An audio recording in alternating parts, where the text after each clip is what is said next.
supply is getting constrained, and that might continue to have a bearing, let's say, on aluminum prices. Remember, the likes of Vedanta, etc., have remained reasonably strong last week too. Hindalco, for example, had a 2% up move. Vedanta didn't have a very sharp downtake. So those aluminum names are doing okay for themselves. And I wonder if, Ramesh Damani has made this point so many times that you're now looking at the next few years, which are for the resource owners. And therefore, can these companies do well? We've had the last decade belonging to tech, cash flow, etc. And cash flow remains the king. But can resource owners come to the fore now meaningfully? Because every country will want to bet on those resource security. And Parag Thakkar, not a bad argument. The question simply is, do you play it via aluminum? Do you play it via rare earths? Do you play it via copper? Or you don't do that at all? In India, you can play it through aluminium only, meaningfully, I would say. Like you can buy Hindalco, Vedantas of the world to play this theme, or Nalcos of the world to play this theme. That two things, right? One, as we saw, that aluminium plant got disrupted. So those kind of disruptions will add to the shortages which were already there in the system inherently for aluminium. So on one hand, that thing. Second thing, US 10-year almost touching 4.5. Of course, now it is 4.35. But will also, I would say, at some point, again trigger QE. Because they'll have to print money to bring their bond yields down. And that is also very big positive for traded aluminium kind of metals. The argument has been made that we don't yet know that we don't have rare earth stores, right? Because you are going to have geological surveys and all of that conducted. Yeah. But more than the availability of rare earths, it's the ability to process it. So this is capability that can be built, and there are a couple of names that have done the rounds to say that, and people have bought into GMDC, for example. Yeah. You're saying that it's too early to buy into GMDC? See, I have not tracked GMDC for long, but I have seen that stock price at 60 rupees and there was no buyer at that price. Yeah. And now with this rare earth mineral story coming in, the stock is, of course, company might have done well in the between. But I'm not going to comment on that particular stock, but I would say that rare earth mineral is a story at a very nascent stage in India. Yeah, we'll have to see. Number of years away. We'll have to see who is the winner. Yeah, the markets have opened. So, Parag, thank you for that. But just hang on, the markets have opened. Just need to mark this. What's the kind of fall? I think the rupee would have opened as well, so we'll mark the rupee too. But just keep an eye out on what both the rupee and the markets are doing. We're starting off maybe 100 points, 150 points lower. Very likely Bank Nifty could be putting pressure. So keep an eye out on that index at open. I want to see what the rupee is doing, so we should try and get the rupee up. It'll come maybe in about 30-60 seconds. Sharp up. The INR, okay, yeah. Sharp uptick there. 93.58. Had it happened on a natural course, I think the markets would have bumped up 500 points. 500 points. But this is because you know there is intervention that's coming in. You're seeing a 93.58 in terms of where the Indian rupee goes. In fact, on the back of the RBI intervention that's coming in, asking banks to limit their net open positions in the onshore derivative market to $100 million each. That's the reason why what we're picking up. And this move is aimed at curbing the depreciation of the Indian rupee. As planned, that's what you're seeing. Let's get in. My colleague who tracks this space pretty closely, Piyush Shukla, joins us to tell us more. Piyush, good morning. If you could set this up for us in terms of what the RBI has done, because the impact on the rupee is already seen now. Good morning, Hiral. You're absolutely right. The rupee has opened positively. Around 1 rupee, the level has fell. What we are hearing, while the RBI has supported the rupee, the banks are caught in a fix. They have sought a 3-month timeline to wind down their net open positions in the onshore deliverable market, saying that if the new directives, which suggest that which are applicable from April 10, if they are implemented, banks will have to mark to market their net losses in Q4 FY26 itself, which will dent that treasury income and hence profitability. Banks have asked the RBI to make this directive applicable from a prospective, not a retrospective basis. Bankers have met senior RBI officials on Saturday for this request. According to industry sources, banks have around 250, large banks have around $250 to $300 million of such positions in the onshore deliverable markets. Foreign brokerage Jefferies today said that banks' net open position in onshore market may be large at around 30 to 40 billion with large banks including SBI, ICICI, HDFC, Axis, and leading foreign banks operate in India with gross onshore positions of around 30 to 40 billion dollars, which offset each other. RBI had previously allowed banks to park up to 25% of their overall Tier 1 capital in such markets. Right. The RBI had introduced essentially these norms to help the currency, and we are seeing that moment in Rupee today. Got it, Piyush. Thanks so much for highlighting that for us. Let's go across to Lakshmi Iyer, Group President, Investments and CEO, Bajaj Alternate Investment Management. Lakshmi, thanks so much for taking the time. Just your thoughts on how this is playing out, because there was elevated volatility. Just the measure, I think, was unexpected. What do you think about the RBI's move and the implications thereof? Yeah, hi, good morning. So I think every time with the markets, whether it's the currency markets or the bond markets or the equity markets, I think they stretch and go on extremes. There has to be some sort of a catalyst, typically by the regulator or the policy makers. And I think this is no such exception to that kind of a scenario. I do completely agree that the move has definitely caught everyone by surprise. But just imagine if each one of us were in the role of a central banker or the policy maker, what choices do we have? And I think this is one of such, I would say, arsenal from the war chest that we are seeing. And the rupee is shouting through its lungs. If you compare it with the rest of the world, it is saying, "Ghayal hu isliye ghatak hu." So what choice does RBI have but to say that शिकार तो सभी करते हैं लेकिन tiger जैसा शिकार कोई नहीं कर सकता. Those are good lines, and this is why we love to speak to you, Lakshmi. The question is कि शिकारी ने कितना हमला किया था इसके पहले, और how successful was the शिकारी ultimately, because anybody who was playing the derivative space was making a killing earlier, right? The question is, will this remove all of that and wipe that out, or will they still have some trophies at the end of this? So I'd say that this is more of a temporary respite. The macro picture, the geopolitical scenario, honestly, is still very, very fluid. So can we call it, I would say, Jang par Fateh kind of scenario? Well, the answer is definitely not. Things are way more deep-rooted. There are many more parameters that need to be tracked from a macro perspective. So, and of course, there are obviously banks which are speaking with the regulator to probably get some respite onto this. So I think it is going to be a mixed scenario right now. Well, what we can probably say right now is that near-term joys also need to be celebrated. Not for long, maybe, if this scenario does not really solve for itself, which is looking very unlikely. Lakshmi, that's the point, right? I mean, this stems the free fall, but very likely more downsides ahead. What do you reckon is not an outwardly level that we could see if the conflict were to persist? Are you trying to second guess where the rupee could head to? Honestly, Neeraj, two types of people can do it, liar and lucky people. And my name starts with L, but I'm neither of the two. So I think the next best option is obviously to try to probably track these nuances very, very minutely. As I said, we are battling multiple, I would say, arsenal weapons at the same time. And we are toggling inflation, we are toggling CNG prices, we are toggling the whole host of LPG, crude oil, and as we speak, crude oil also has crossed past the $115 a barrel.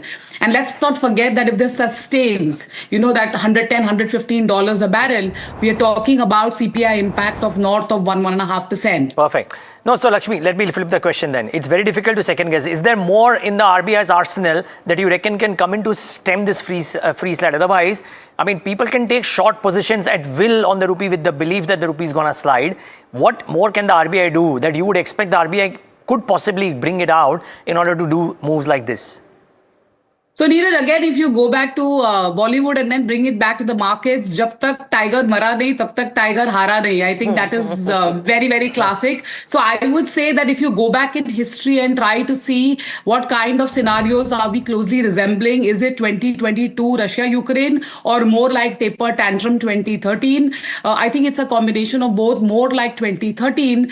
And I think right from the MSF, which is the marginal standing facility corridor, without really doing a repo rate hike, can RBI achieve an implied rate hike, which is what the markets or the bond markets are suggesting. We are not done with the arsenal yet, we believe, from the RBI standpoint. And this is just one of the many that we have seen from the war chest of the central banker.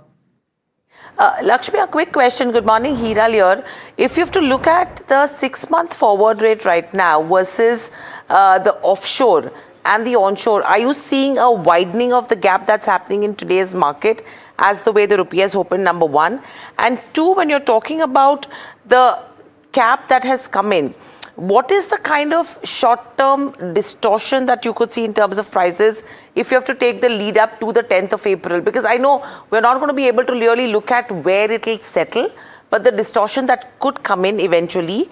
And will it make it expensive or more probably difficult for Indian corporates to actually go ahead and hedge their legitimate currency, risks?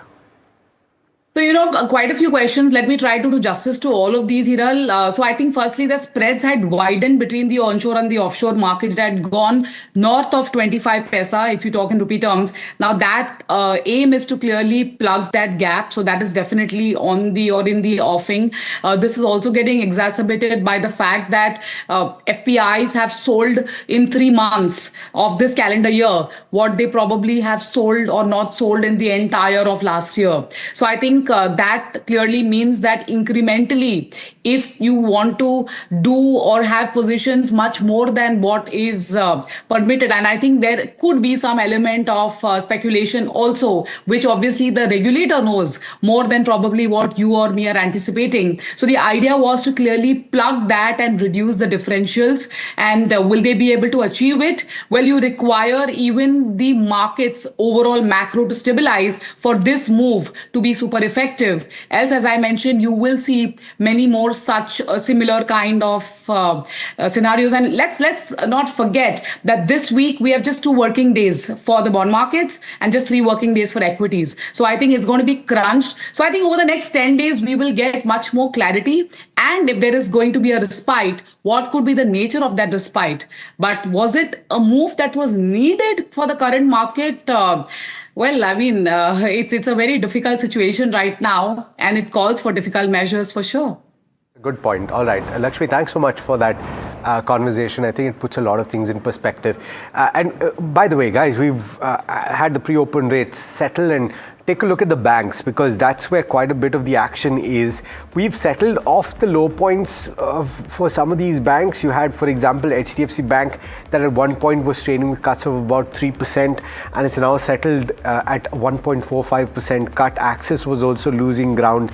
It is actually the public sector banks that are losing more. So BOB now down over 2% or thereabouts. Before we go to anything else, let's talk about the big brokerage call of the day, and it is in fact JP Morgan and Jefferies seem to be bullish on, guess who? HDFC Bank, though the former has cut the target on the same. And Sumit joining in to tell you what they're saying exactly. Sumit. brokerages on HDFC Bank clearly stand out because JP Morgan has upgraded its rating to overweight from neutral, have cut the target price marginally to 1010 from 1090 that was there earlier. But Jefferies on the other hand has maintained its buy rating with a target price of 1240, which suggests an upside potential of more than 60%. So firstly, what JP Morgan is saying, they are saying that valuation reset creates an attractive entry point. They are saying that it's a core of franchise. The franchise is quite strong for HDFC Bank, and they are seeing a recovery in the system credit growth going forward. They see positive return on asset inflection as higher borrowing costs are replaced by low cost deposits. Apart from this, they also say that the asset quality continues to remain quite strong, and HDFC Bank's current HDFC Bank is currently well placed in the uncertain macro environment. They also say that the constrained deposit environment could weigh on the sentiment and earnings, but they believe that the recent valuation derating that we have seen has largely factored in all the earnings risk that could come in for HDFC Bank going forward. Jefferies, on the other hand, again has maintained its buy rating with a target price of 1240. They also believe that the valuations are quite attractive given the fact that the bank has a strong asset quality, healthy growth and return on equity. They're saying that sensitivity to higher credit cost and lower top line is quite manageable by the bank. And the key news for re-rating going forward, or the key news that could aid re-rating going forward, would be clarity on the board issue and rollover of the CEO term and chairman appointment would be key for re-rating going forward for HDFC Bank. All right. Thanks so much, Amit, for that. We got Milan Vaishnav, founder and technical analyst at Gemstone Equity Research, joining in. Milan, apologies, we didn't give you too much time this morning. You just got about less than a minute. So let me jump straight to individual names that you've seen play out in the pre-open session. Anything stands out? Yes, I'll be looking at two stock-specific approaches. The first would be NMDC. I would be looking to buy above 77. Will expect a target of 85 with a protective stop at 74. And second thing I would be looking at would be Power Grid. I would be looking to buy above 295, expect a target of 315 with a protective stop at 285. And as always, I would like to reiterate that these are delivery picks. Short call, Milan? No short calls. No short calls. Okay, Kushbura, your top call for the day. I'm going with Lupin on the long side. So targets, just to reiterate, 23.75, 24.45 and 22.85 as your stop loss.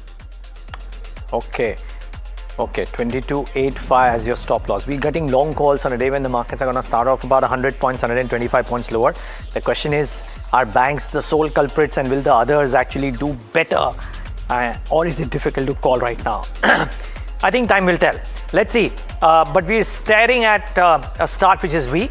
Let's see what levels do we settle at, and do our experts at the end of the first 15 minutes of trade give us any calls on the index itself. I think that will be important to check as well. But here come the first trades this Monday morning. Remember, truncated week, so remains to be seen how do people unwind or do up their positions. But 250 points lower, 1% lower on open.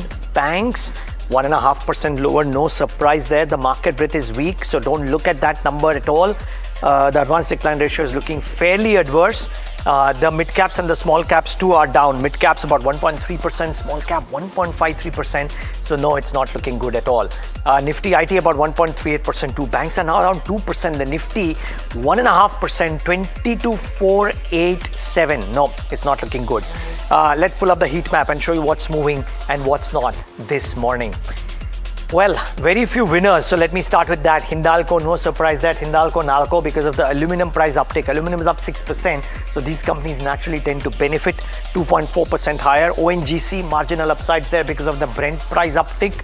Maybe the market is not still doing away with the windfall tax fears. Because purely on fundamentals, ONGC at the current Brent price should actually be doing much better.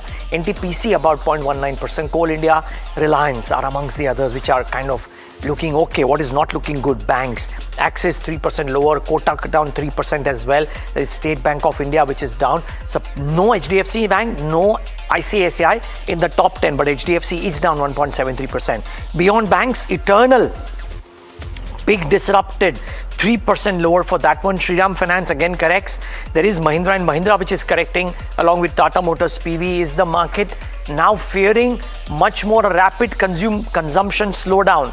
I wonder. In Tata Steel, down on the 2%, but Hidal, effectively everything is down. The only ones which are doing well are a few defensives.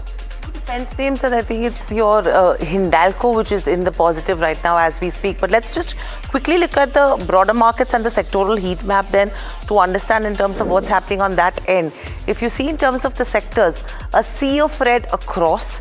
Majorly it's your PSUs and the private banking space which is taking the beating as we speak. Your consumer durables again is down in trade, real estate, auto. These are the ones which are seeing cuts in that range of little over 2%. What is slightly insulated or probably less of a beating is oil and gas and metals, which is still down in that range of 0.2% to almost 0.5%. Let's look at the broader markets and we'll just quickly look at the advanced decline ratio post that as well. A 1.8% cut coming in on the mid cap 150, and if you have to look at small cap as well, nearly 2% is the kind of cuts that you're seeing there as well. Let's look at the advanced decline ratio, 310 advances versus the kind of declines you can see the way we've opened up, over 2,000 declines coming in. So the breadth absolutely in favor of the bears. In terms of, individual stocks as well, on the back of the Defence Acquisition Council approving that 2.38 lakh crores, names like BEL, BDL, L&T, Ashok Leyland, Astra Microwave, as well as Data Patterns. These are the ones which will be in focus. It's only BEL which is reacting in the positive, but BDL, L&T are seeing pressure on the way the markets have been so far. So no major cheer coming in there. On the back of the aluminium plant that has been hit in Bahrain, Hindalco we mentioned, so Vedanta, Nalco, Rain Industries, a few of the other names, they are seeing some bit of a respite right now, seeing some smart moves there. It's Rain Industries which is down 1.5%. Berger Paints has taken a price hike, and that has been NDTV Profits exclusive story that Ridhima brought to us. That stock is down nearly 1% on the back of the price hike. LOAs that have been signed. Dilip Buildcon is another one which is in focus on the back of an LOA, 0.5% up move there. A whole host of order wins from a Thermax, Railtel, GR Infra, Seagull, JNK India, KNR Constructions, as well as Enviro Infra. So mixed reaction, but it's KNR and JNK which are seeing some smart moves on the back of order wins in today's session. The breadth overall in terms of movement is also pretty narrow. You're not seeing those wild swings either on the downside or the upside, but clearly it's banks who are taking the focus. IT as a sector as well, Alex, if you go to see, because of that rupee movement, is a sentimental move coming in terms of the IT index as well. Yeah, Hiral, but it's still as a pack down as much as 1%. You said it though when you said that the banking index is the story of the day, because that index as a whole now down close to 2.5%, and practically all the constituents of the Nifty Bank are trading in the red. Pull that up, actually. Pull the constituents of the Nifty Bank up, and you will notice that the worst hit at this juncture is Axis Bank, followed by Kotak Mahindra Bank. You have IDFC First Bank, you have State Bank of India, ICICI Bank, HDFC Bank losing ground, but not to the extent of the other private sector banks, which is Axis and Kotak. ICICI Bank actually the best of the pack right now, which is down as much as 1.7%. HDFC Bank down 2%, and that's saying something, right? Let me go across to Kushbora first, just to get an index view. If we're down as much as 1.3% at the open itself, 300 points taken out, and 22,500 being tested at this stage, and the Nifty Bank under considerable amount of pressure, 2.5%, what is the call right now? My conviction on going long on the markets, that was pre-market open. It's just gotten a little stronger now with this kind of fall. Let me just give you a couple of data points rather quickly. The weekly RSI on Nifty is now below 24. In the last 20 years, this is the third lowest, and the only other two occasions were the 2008 global crisis and COVID. So we're as low as that, and typically we've seen a rebound once the RSI on the weekly setup hits 30. So we are now at 24. So like I said, we're towards capitulation. On the NSE 500, stocks below 200-day moving average have now crossed 400. Every time that happens, we see a rebound. And most importantly, the reason I say that today's move right now at open is important is because this is the second leg of a positive RSI divergence. In a very simple word, the Nifty is below or at the previous lows, but the RSI is not. And guess what? You look at a lot of sectoral indices, be it Nifty Bank, be it Nifty Auto, be it Nifty Real Estate, just to name a few. There are these positive RSI divergences popping up. Now, of course, things could go south if matters escalate and, everything goes for a toss from a geopolitical standpoint. But given as things are right now, I take this as a positive sign, and I reiterate the fact that the risk-reward ratio from here on is starting to look very, very attractive. Okay. Let me pose that question to Milan Vaishnav and maybe add another perspective to it, Milan, which is that if you are also of the opinion that the risk-reward looks favorable from this stage, then would you play that with an index strategy going long, or would you look at some of the names that have been beaten down significantly that can potentially give you a better risk-reward than a play on the benchmark? Well, I have a couple of more things to add than over and above what Kush just said. First of all, India's index performance overall as against the global equities, I believe that as very rightly pointed out by Kush, we are seeing some very early indications of some bullish divergences on the lead indicators, which may not insulate us from the downside, but they definitely make us very resilient. And the amount of damage that we may suffer if things escalate would be much lesser than what the Asian peers would or the global equities would. And going ahead from here, if we compare the relative performance of India vis-a-vis, say, MSCI Asia ex-Japan, we may still be relatively underperforming, but we have seen now initial signs of improvement of that relative performance as well, which will translate into our markets over the coming days and weeks. So what I'm trying to drive home a point is that we might decline if the global equities decline, but the decline would be much lesser. We are now moving towards more resilient performance. And if we have to play the market, I would still be a little bit on the safer side. I would play it through the index rather than specific stocks. That is point one. And second point, coming to Bank Nifty may continue to see some stock specific shows, but overall relative performance is likely to take a backseat because that index has rolled into the weakening quadrant of the relative rotation graph if you look at the overall sectoral rotation. So yes, I feel that risk-reward ratio is much favorable going onward from here. Wow, okay. We got some serious bulls here. Milan, just hang on. We'll take in what would you play it with, but we know Parag Thakkar likes to play it via banks. Parag bhai, good day to buy into Axis, HDFC, ICICI. 100%. This is a one-time treasury loss. One-time treasury loss. How much you can... already stocks have corrected so much. But they are ICICI Axis are trading at 10 PE. Okay, 1.5, 1.6 times price to book now. HDFC Bank also. Sub 1.5 times. Yeah. Axis to below 1.5 on FY28. Even HDFC Bank, right? HDFC Bank 1.6, ICICI Bank 1.6, and for ICICI Bank for 2.3% ROI you are getting. And asset quality is very good. Even my channel checks says even for Axis Bank asset quality is going to improve. I think Citi has also mentioned this in their note today.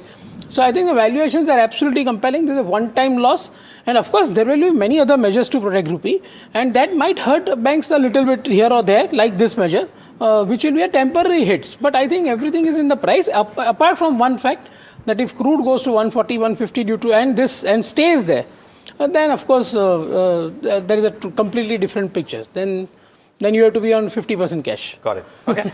Jamin, thank you so much for joining in today and giving us your thoughts. Really appreciate your time this morning. Well, guys, I think... Sorry, just the point that Parag bhai would still be at 50% cash. if crude is off, if all bets are off. Yeah. So then all bets are off. Then world is heading into recession. Sure. What are we talking then? Got it. Okay. This is good. This is good to know. Jamin, thank you so much. Milan, a word on some of the consumer durable names, simply because that's the cohort where a strong summer might not hit demand as much as a very high ticket item, because people might think twice before buying a very expensive piece of real estate, maybe even an expensive car, but an air conditioner, a fridge, an electric good is almost a non-negotiable now, because not that the prices are really steep. What do you make of a Voltas, a Blue Star, some of the EMS names like Amber Enterprises? Are any of these showing signs of bottoming out? Not really. I have a neutral outlook on them. There is nothing on the chart that would either trigger a sell from the existing position or a fresh entry into them. I have a very neutral view on them. Okay, and Milan, you mentioned that you are extremely bullish at the levels that we are at. I'm guessing all of that bullishness comes with a stop loss. If you had to buy one name as a 3-month or a 6-month positional trade, which one would that be? 1 or 2, whatever? Yeah, I would first like to stick with Oil India. I expect at least 10 to 12% upside from current levels. That would be my one pick. So with a stop loss of 4 to 5% from the market price, one can easily expect 12-15% over 6 to 7 month period. Okay, we'll leave it at that. Milan, thank you so much for joining in and giving us that perspective. Oil India, imagine, oil upstream names comes in as a positional call these days simply because the market would want to believe that oil prices could stay higher for slightly longer, and therefore oil upstream and the capex thereof could benefit earnings for those companies as well as the ancillaries. But the predominant question remains that is there some green shoots at the valuation numbers of some of the consumer durable names, simply because some of these purchases might become non-negotiable. Air conditioner companies, for example, are also seeing some parallel relief, as some reports suggest that maybe LPG supply issues are just starting to ease a little. We'll get first-hand confirmation on that in just moments from now. But first, let me try and get my colleague Puneet to tell us whether indeed there are multiple reports of some of the supply chain issues and power issues bottoming out. Puneet, are you hearing that? Well, seems to be that case, Neeraj, at this point of time. And there are 3 key points to note here. Now, one is, of course, that the LPG supply constraint had hit companies. PG Electroplast, being an EMS player and in the AC space, had notified exchanges on March 9th of LPG supply constraint, and because of that, the stock had seen a reaction. Post that, we've seen over the next 10 days or so, company come out with an update that they are looking at alternates and substitutes at this point of time. So, they had specifically mentioned that they are looking and spoken to analysts about oxyacetylene as one of the key alternatives, which is a highly inflammable material which helps the brazing process within the AC manufacturing space. So that was one, and that has sent some relief to companies even in the AC space, the likes of Amber, the likes of Blue Star, and also the others like Voltas. So the other aspect, one will be on this conversation, but also what has been the inventory filling in this Q4 of FY26 will be something to watch from the management of Blue Star as well, because you're seeing a decent summer uptake coming in because temperatures have been flaring up. So those will be the 2 key things to watch, and anything on raw material will also be helpful from this conversation. Let's try and get that. Mr. B. Thiagarajan, MD of Blue Star, in our studios. Mr. Thiagarajan, thanks so much for taking the time out. Tough times, I reckon. Interesting times. Interesting times. On one hand, a very bad and challenging year is coming to an end. One more day to go. It started with a very bad summer season and a GST-related interruption. Then the trade wars related supply chain issues. There was some momentum picking up and building up to the summer season, then this war. And so we were looking forward to ending the year to a reasonably good revenue numbers. I think the room air conditioner revenue shortfall over the previous year would have been only 5%. In the sense the industry had not lost much. But in terms of profitability, it's a question mark. Then moving forward, summer is yet to pick up in a big way. It's not like 2024 summer season. And so I'm not so much worried about it. I was listening to your discussions on the LPG supplies. I think it is coming under control. There will be a period, I think, depending on what is going to happen, there may be an interruption. I don't think inventory is an issue.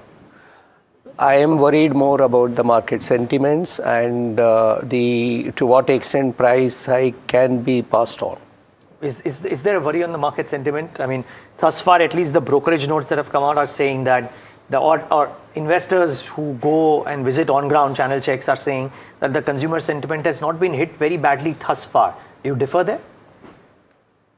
Invariably, it will happen. Today, they are not seeing the pressure, basically because the inventory that was built at old prices are there. The price hike is to the tune of around 13%. See, 5% comes out of energy label change, around 8% due to input cost material, excluding plastic. And the styrene, polystyrene prices are going up now. So let us imagine that that is not necessary at this point of time. So the moment they see the prices are higher, and it all depends on when this Middle East crisis will end. Mr. Tyagarajan, I just want to get a sense of the timelines, right? Because the last time we had spoken, you'd said, and this is before the conflict, so you had said that you were looking forward to a build-up of certain demand from the dealerships because prices were expected to go up. So I'm trying to understand the timeline of events from that point to this point. The prices have increased, and has it only been that 13%, or is that the latest round that is yet to take place? No, December 2025, energy label change is going to commence from 1st January 2026. We are allowed to bill to the dealers, and the dealers can buy that product and sell till that inventory is lost. So therefore, the dealers end up buying. That price increase due to energy label change, like to like. Strictly speaking, let us say old 5-star is becoming a 3-star at this point of time, for argument's sake. The price remains the same only, but there is a new 5-star now with a higher energy efficiency, which will cost more. So, but the consumer will see 3-star to 3-star. So therefore, that was 5% increase. The dealers will pump in their working capital to keep that, so they can keep selling in January, February, March, let us say. But then the input costs went up. So that build-up started happening in January end. 8% is the average cost increase. So 8 plus 5, 13 will be for the new inventory. So which means from February, whatever you bill will have to be at 13, but obviously there will be resistance because inventory is already in the market. So primary billing was not happening. March it is supposed to happen. So all manufacturers have announced this is between 8 to 10%, all are saying more I need. So the dealers will buy only if it is sold out, and that sellout is happening. But the real inventory at a real price hike is yet to procure, which is the timeline is March last week now and April. But still the summer has not picked up in a big way. So if you see the map, it has been raining here and there, raining here and there. But the direction is that this summer will be good for air conditioners. Broadly, it should happen. Let us make an assumption. What should happen? I should grow by at least 25 to 30% in order to project a real growth. Because over last year is not. Neeraj had pointed out some point of time, anyway be good. Plus the price increase of, let us say, not 13%, one could pass on 8%, one would have really seen a revenue increase of that 8% itself. So strictly speaking, good summer season is 25 to 30% growth should be there. Then only I will say it's a good summer season. But so far, it is not happening. So sentiments play an important role. It is not the real normal growth alone. Plus, I should pass on price increase to the extent possible in order to maintain the direction of 8 to 8.5% of margin. So, fingers crossed. You have to wait and fingers watch. crossed. You've given a very interesting calculation as well when you talk about what Blue Star will have to achieve to actually show real growth, right? You're talking about 25 to 30%. That's the best case scenario that all of us are looking at. What is that worst case scenario that you will bake in? Because earlier we've already spoken of concerns, why the markets were not that bad. You've spoken about a market sentiment which is not supporting as of now. It may support, it may not support. what is that base case scenario that you will look at, the worst case scenario? At least 15% over last year. Okay. So worst case. Yeah. Worst case. So 15% over last year is the worst case scenario. And does that also bake in the risks when it comes to inventory management? Because inventory, as you mentioned right now, you're still sitting on inventory which is the old pricing. Your new inventory has to still come in. Yeah. So that one point taken into consideration, because if that does not get offloaded, everything gets haywire. Two, your input cost pressures, because a lot of your raw materials are imported. So how are you dealing with that aspect? Because I remember you were looking at conversations with Hindalco as well, specifically to procure copper locally. So if you have to pull this entire gamut into consideration, the bear case impact on margins, the bear case impact on revenues or growth you've already given us. One correction. My inventory will be current. It is inventory. Dealer, correct. But if the dealer inventory is not sold off, I'm sure. So therefore, I am not. That's why I am not so much worried about LPG interruption. Okay. In fact, if some production cuts are going to happen, it should not really matter. Keeping in this mind, because you will be able to anyway produce 20% more rather than carrying a 20% more inventory. So at this moment, the production disruptions are not an issue for me. The issue is temperature should go up, consumer sentiments should not get deteriorated. And right now, these raw material prices are taken into account already. Going forward, the plastic and intermediaries are going to push up the prices, or the steel is going to push up the prices. That is a worry for the festival season. The summer is taken care of. I will worry about the consumer finance, given that 40% of the consumers will buy through consumer finance. If the interest rates are going up, that will become an additional burden. It is, one looked forward to a very great summer season, which you can propel the operations ahead. Yeah. But this war has changed the situation. Just sorry, I'm just quick follow up to what Hiral asked you, which is the worst case scenario is 15% revenue growth. But I just want to ask whether you're accounting for in that 15% a full pass on of the prices or no? Is this 15% at least volume growth? 75% of the price increase would have got passed on. Is this 15% volume growth or sales growth? Revenue growth. The volume growth. Oh, volume growth. Very category. So therefore, the sales growth could actually be higher, sir, because the MRPs have gone up. It can be 23, you say, because 8% could be the increase. See, the blessing in disguise is the consumer will not feel that 13% burden compared with the last year, because 10% is a GST reduction. Okay.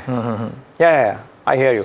But so net, Mr. Thiagarajan, what you're saying is that the bear case growth of FY27 or FY26, as things stand right now, is between 20 to 25% revenue growth. For the summer season, yes. For the summer season or for the year, sir? For the summer season. And therefore, how does the year shape up therefore? If let's assume the conflict comes to an end, but therefore?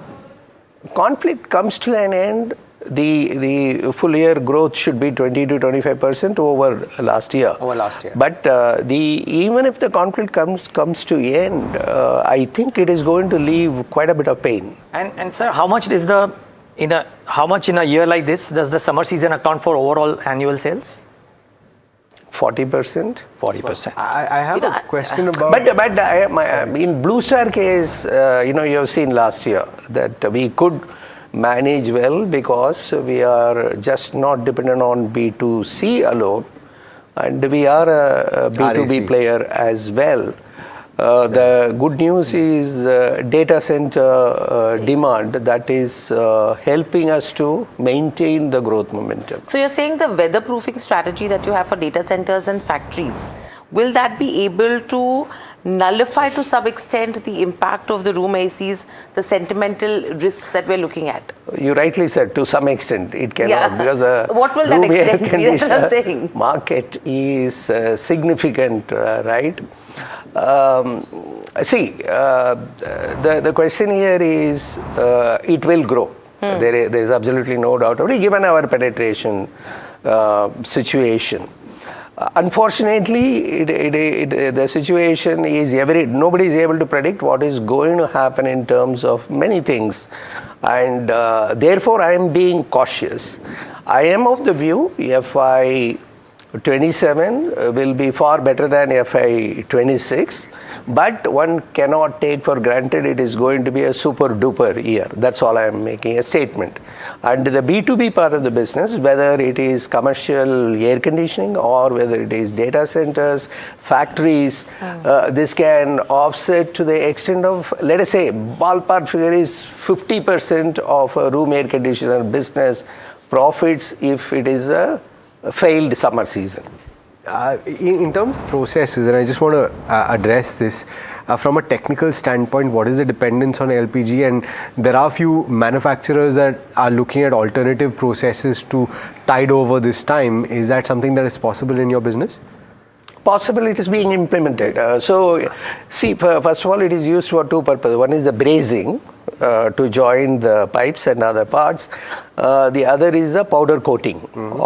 So, in powder coating, there are other solutions available. You can use a DG set, and there are attachments to that. Quickly, people are installing that to move forward with that. And in case of brazing, there is some oxyacetylene method that is available. But the supplies are available. It's not an issue. At least in Blue Star case, we have not come across any interruption or stoppage. And alternate methods also, we are keeping it ready. Is there a difference in the costing of the alternate methods? Does it move the needle too much? No, not. It isn't. Okay. See, I'm again, I hold a different way. I'm not worried about the supply chain disruptions, but the market sentiments and consumers going out and buying.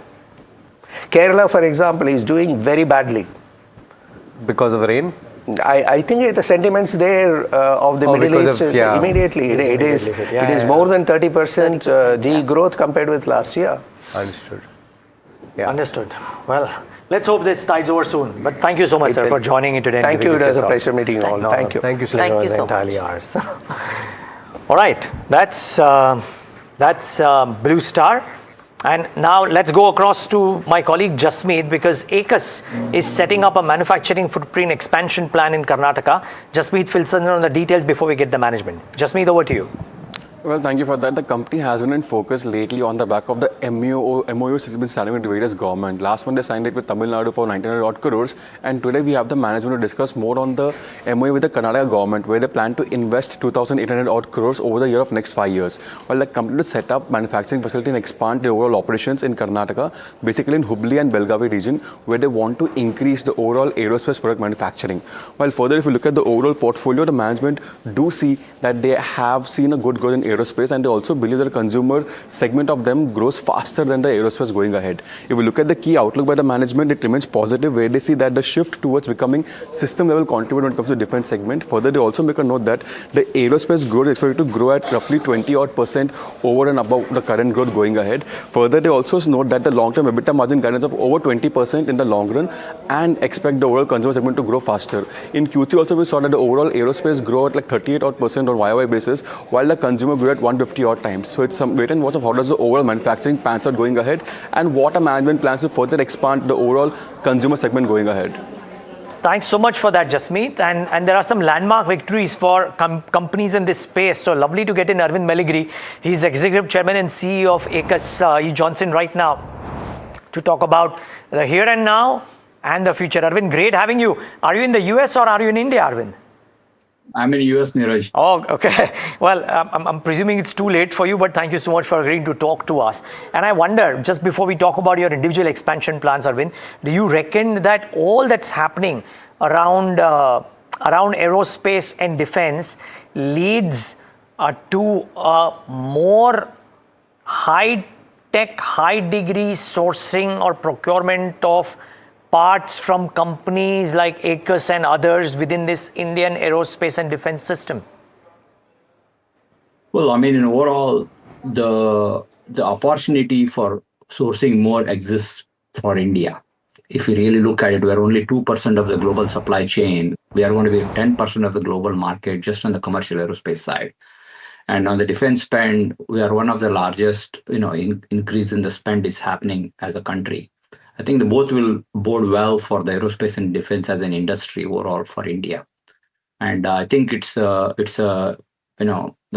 complex geopolitical situation, but India as a market, India as a geopolitical location where we are, will end up spending more money on this, both the industry, aerospace and defense.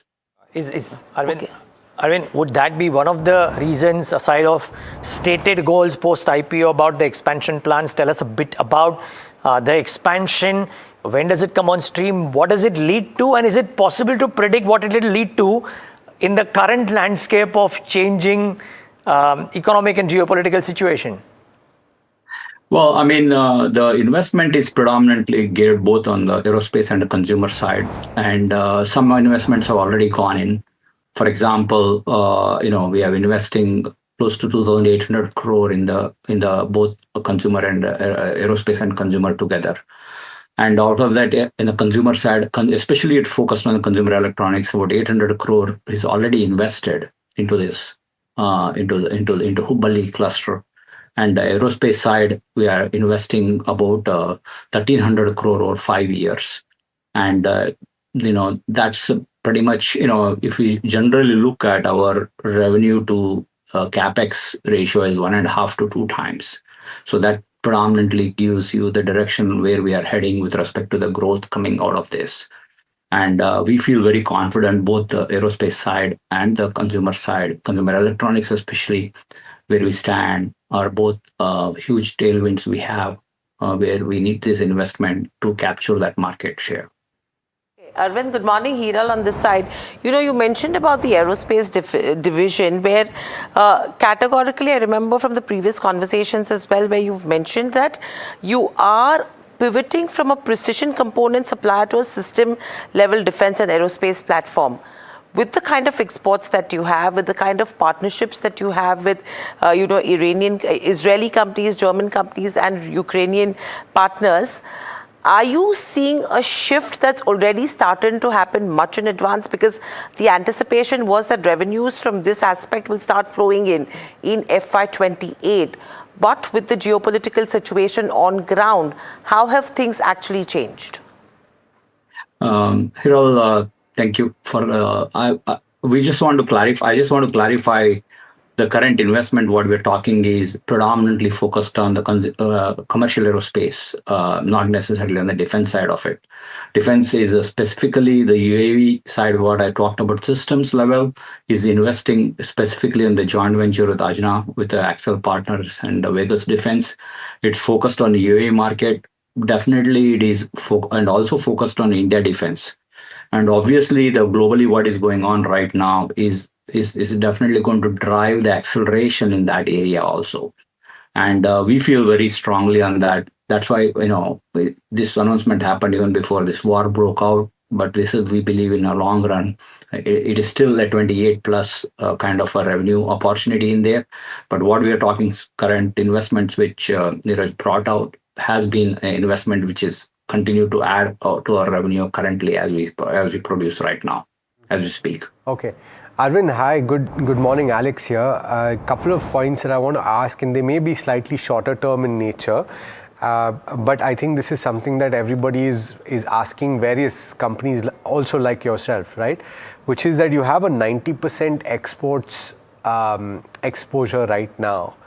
Are you seeing any hold-ups in terms of some commitments that you might have had that where maybe some of your clients are saying, hold off right now and we'll come back to you in a bit. So conversion of certain conversations that you were having, is that taking a little while? And two, because of this kind of exposure that you have to exports and the generation of revenue in foreign currency, is there a tailwind that you're currently enjoying with regard to the depreciation of a currency, or do you hedge some of your receivables?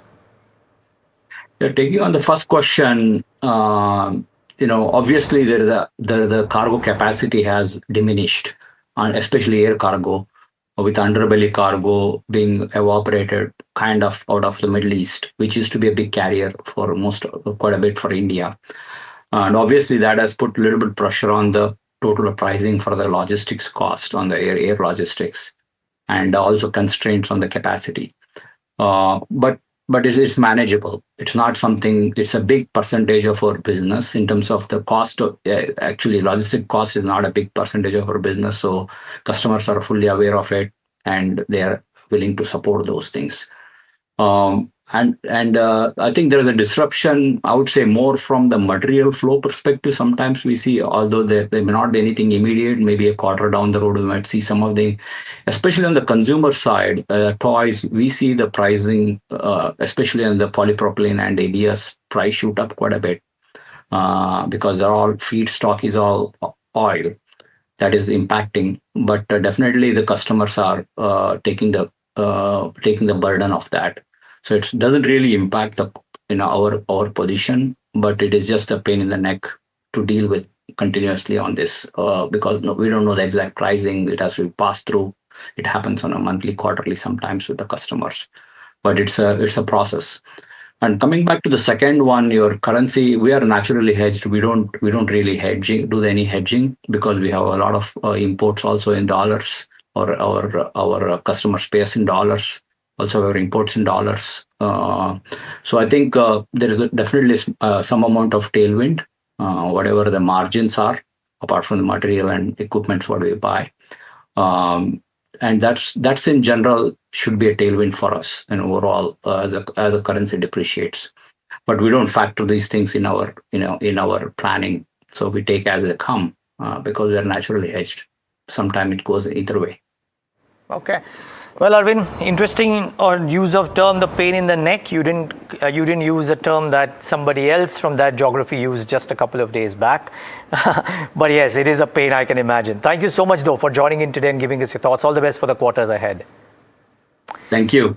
Well, let's Aequs, and we'll have a conversation with them post the quarterly numbers are out to have a sense of the numbers. Most companies will be in a silent period right now. That stock is doing okay for itself this morning. Is this the time to deploy cash flow? Is the key question, right, that we've been asking everybody. In a chat with Ganeshram Jayaraman, who's the MD and CEO of Avendus Investment Managers, I asked him whether this is the right time to do that. Listen in to what he had to say and where is it that he wants to deploy cash. Uncertainty that comes in because of a cyclical factor might be welcome as well, right? This has a lot of imponderables, a lot of unpredictables, right? So therefore, when the markets, for example, have fallen, and I presume that you, knowing your DNA a little bit, you would have been sitting on a bit of cash. Do tell us how much was it? Have you started deploying? And what has prompted you to start deploying if you have started deploying? Yeah. It's a very important approach to stock picking that our portfolio construction, that we said cash is very critical in our approach to investing. We want to pursue an absolute return strategy, and that too kind of an outsized absolute return mindset. So we need to buy stocks, the same stocks, when they are valued at a far better price, right? So yeah, we were sitting on about 35% cash end of February, okay? And yes, we have been 35% cash. 35% cash end of February. And why? Because of valuation concerns? Various things. And at the core of it was, we were a little concerned that the street was ignoring the risks, okay? The risks of what tariff was bringing, risk of AI, risk of the macro in India. We were cautious on how the mass consumer households leverage levels were a little uncomfortable. We were a little worried about the state government's fiscal side of things not being too good. We were a little wary of SME leverage or SME levels corporates. The large corporates are in great shape, maybe the best shape we have ever had them in maybe 20 plus years. But in SMEs, not as much. Premium households, no worry. The top 5 crore households, they are absolutely in pristine shape. The next 20 crore households, not too good. Central government, fine. State governments, not so fine. So this divided picture coupled with the valuations which were there, and it was a call that we took for pretty much from October 24 till about February, March now, till that you need better margin of safety in the earnings expectations and on the multiples, and not that we could predict any of these. Okay, that's not the approach. Right? We are not trying to predict. For sure, I couldn't have predicted a war coming, or the impact of this on inflation, or interest rates, or currency, or fiscal challenges which will come. We couldn't have predicted that. Those things cannot be predicted is the whole point, that we can't predict 20 moving parts and all of them are important in how earnings play out. We can't predict it. What you can predict though, what you can assess though, not predict, is how well are these businesses capable of absorbing them. Are they vulnerable for it, or are they resilient to it? And more importantly, what price you are paying. That is in control, right? You control the controllables. What multiples you are paying, and those multiples are not PE multiples alone. You pay price to sales, okay? You pay EV to book value, okay? You are trying to assess what kind of valuations that you are paying. Are they building in some some bit of buffer, or are they priced for perfection? When you are priced for perfection, not that things can't play out, but sooner than later we have seen challenges come, and I'll give you some examples. Yeah, but okay, please finish your example. So I'll give you. So in the last 25 years, every year without exception, markets have corrected at least 10% every year during the year. Every year. Okay. This didn't happen only in 2017. Okay, when markets corrected 2 times in 2016. Okay, once early in the year when there were some fears of AQR, asset quality review by Reserve Bank, and later in the year due to demonetization. Right, 2 times it happened in 1 year. So in 2017 was the only year markets didn't correct 10%. But 21 out of 25 years, if you had bought into a 10% correction, you made money in that year itself. Same year. 21 out of 25 years. 4 years, that 10-12% correction has led to a deeper cut, which is like less than 20% probability. So that gives you and it's any reason, elections, fiscal, Reserve Bank action, currency, wars, oil prices, you can't predict. Okay, so that acceptance, or in some form humility, humble mindset that I can't predict, what I'll control is my action. So wait, give it that room for error, and that's the fundamental approach. Okay, so where to deploy during these corrections, what's the approach one should be taking, that's the full conversation that, in fact, you can take look at hear the full conversation on our social media platforms as well. But moving on, we're talking about the crude surge that is happening, the hit that's coming in terms of ATF prices as well. In fact, the Aviation Ministry is in talks with all stakeholders to ease the pressure. Danish is here with all the exclusive details. Danish, what do you have for us? Well, that's correct. Top government sources have exclusively told NDTV Profit that the government has factored in the hike that will happen from the 1st of April as far as ATF prices are concerned. But in order to ensure that there is minimal impact on the ticket prices, hence the Civil Aviation Ministry sources are telling us that they will be reaching out to chief ministers of state and they will be urging them to lower VAT.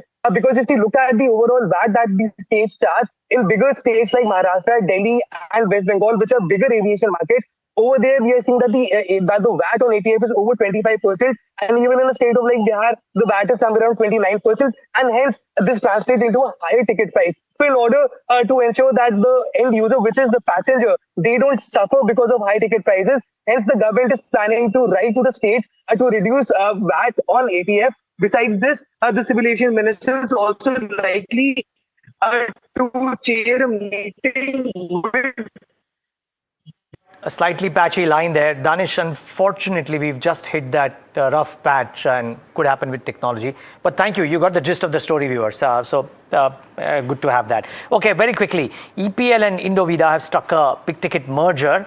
Let's get in. My colleague and her conversation, rather, Nisha Poddar spoke to Hemant Bakshi, the MD and global CEO of EPL, about this mega merger. Listen in.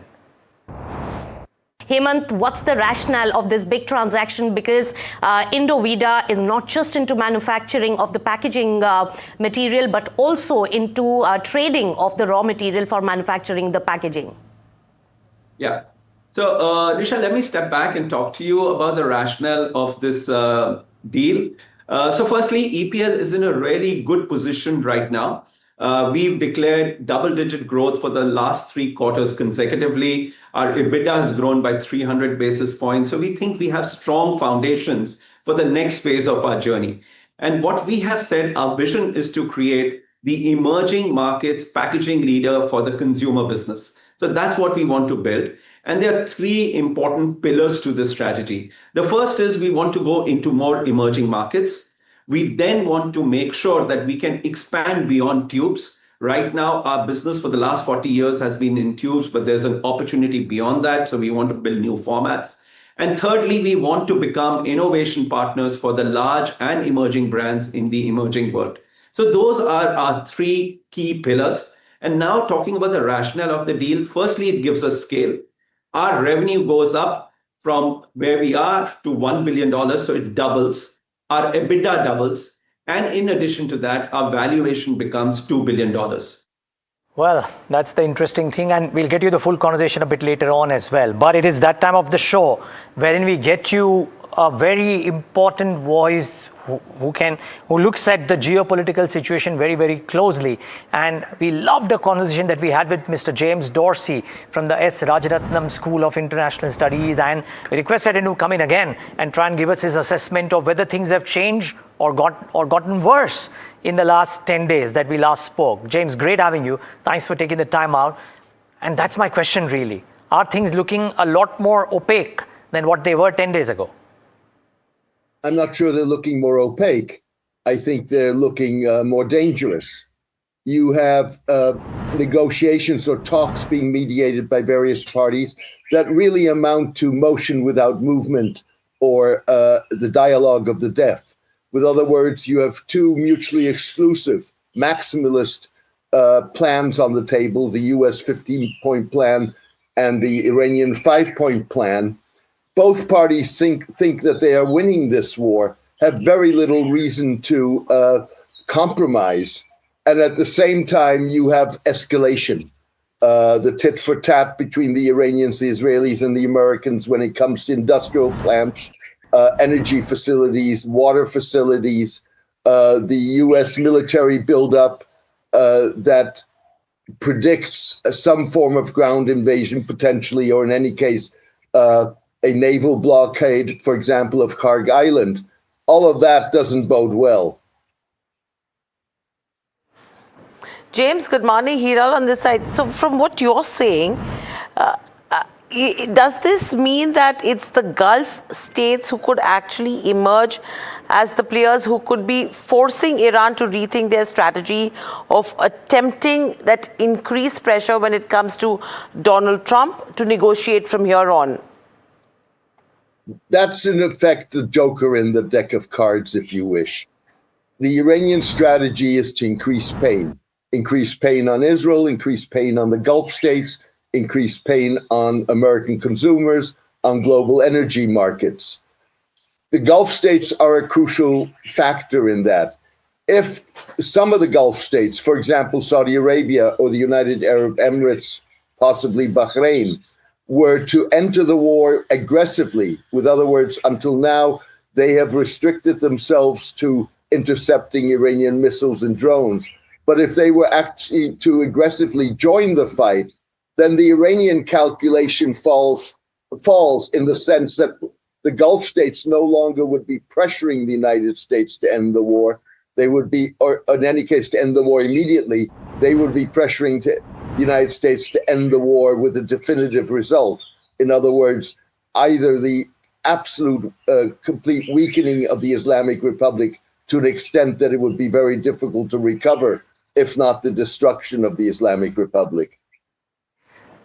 James, in your wisdom, having looked at this for so long, do you believe that the conflict is anywhere close to an end? Because the common folklore of the last 24 hours is that a lot of countries are now doing back channel talks to try and bring an end to this, because it is in nobody's interest that oil prices stay higher and inflation elevates. So do you believe we are close to the beginning of an end, or is it frankly difficult to say right now?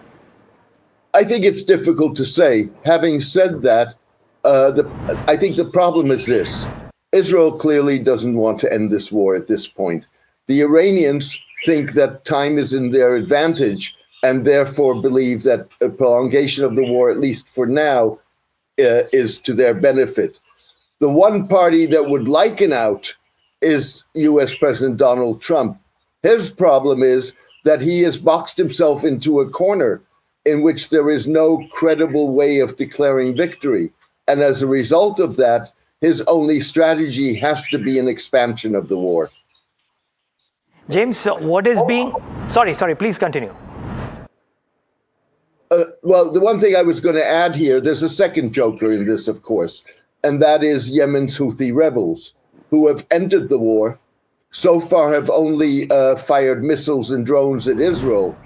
But if they were to interrupt shipping in the Bab al-Mandab, which essentially links the Suez Canal with the Indian Ocean, then you get a significant broadening of the front. And that could, for example, be a trigger for the Saudis to enter the war, because the Houthis would pose a direct threat to their port of Yanbu, which is on the western side of the Arabian Peninsula, and it makes Saudi Arabia one of the very few, actually one of only 2 Arab states that are able to still export oil despite the closure of the Strait of Hormuz. Yeah, that's true, and they are hitting records, so I think they would want that open. Let's see what happens there. But James, on social media, a lot of people are citing a 2005 movie and saying that the script looks so similar that in some sense the end game might be that the US in some fashion gets control over the Strait of Hormuz as well, and therefore controls 2 vital points of oil exports in the world: Venezuela, which is a producer, and Strait of Hormuz, which is the route through which oil may flow, and that could actually be a beneficial thing for the US over the long term, and therefore no reason for them to end the war until that motive is achieved. Have you thought about that?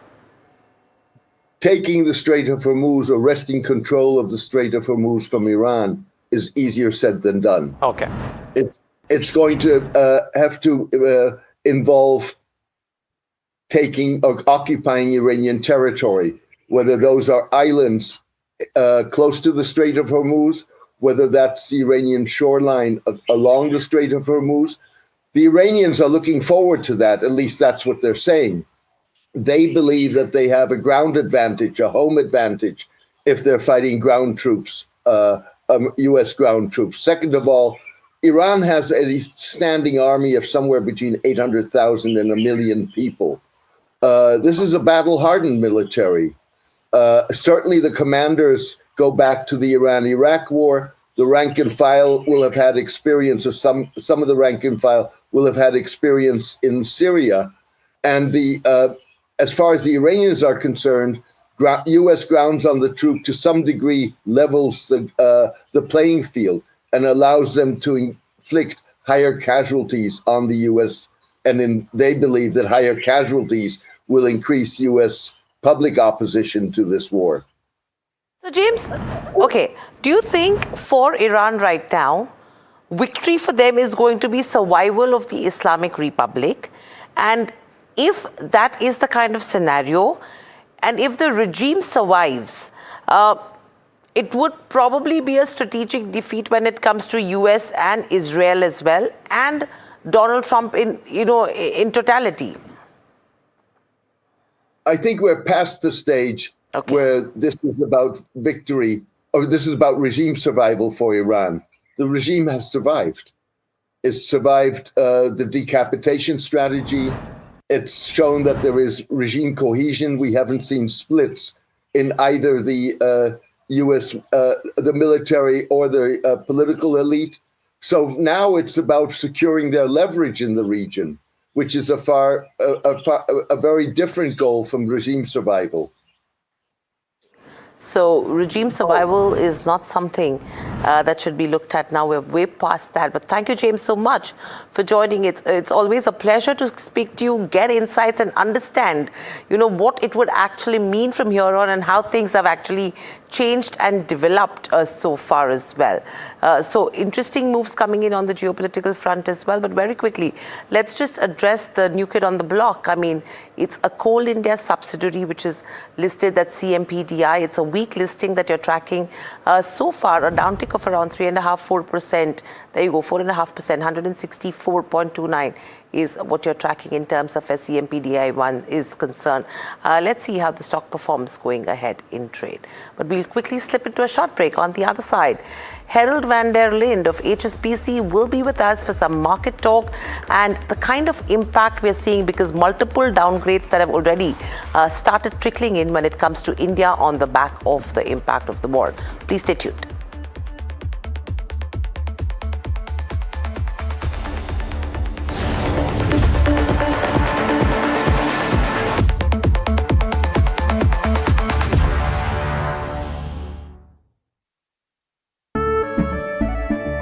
केसरिया से मन जोगी हुआ रे दिल झूमे देखो मतवारा हुआ रे केसरिया से मन जोगी हुआ हर पल मनाओ केसरी त्योहार विमल बोलो जुबान केसरी। ये हाथ केवल हल नहीं चलाते, मिट्टी से सोना उगाते हैं। ये हाथ केवल सिलाई नहीं करते, देश को नया रूप देते हैं। ये हाथ लोगों को उनकी मंजिल तक पहुंचाते हैं और इन्हें हम आसानी से लोन देकर अपना फर्ज निभाते हैं। कैप्री लोन्स फर्ज निभाते हैं।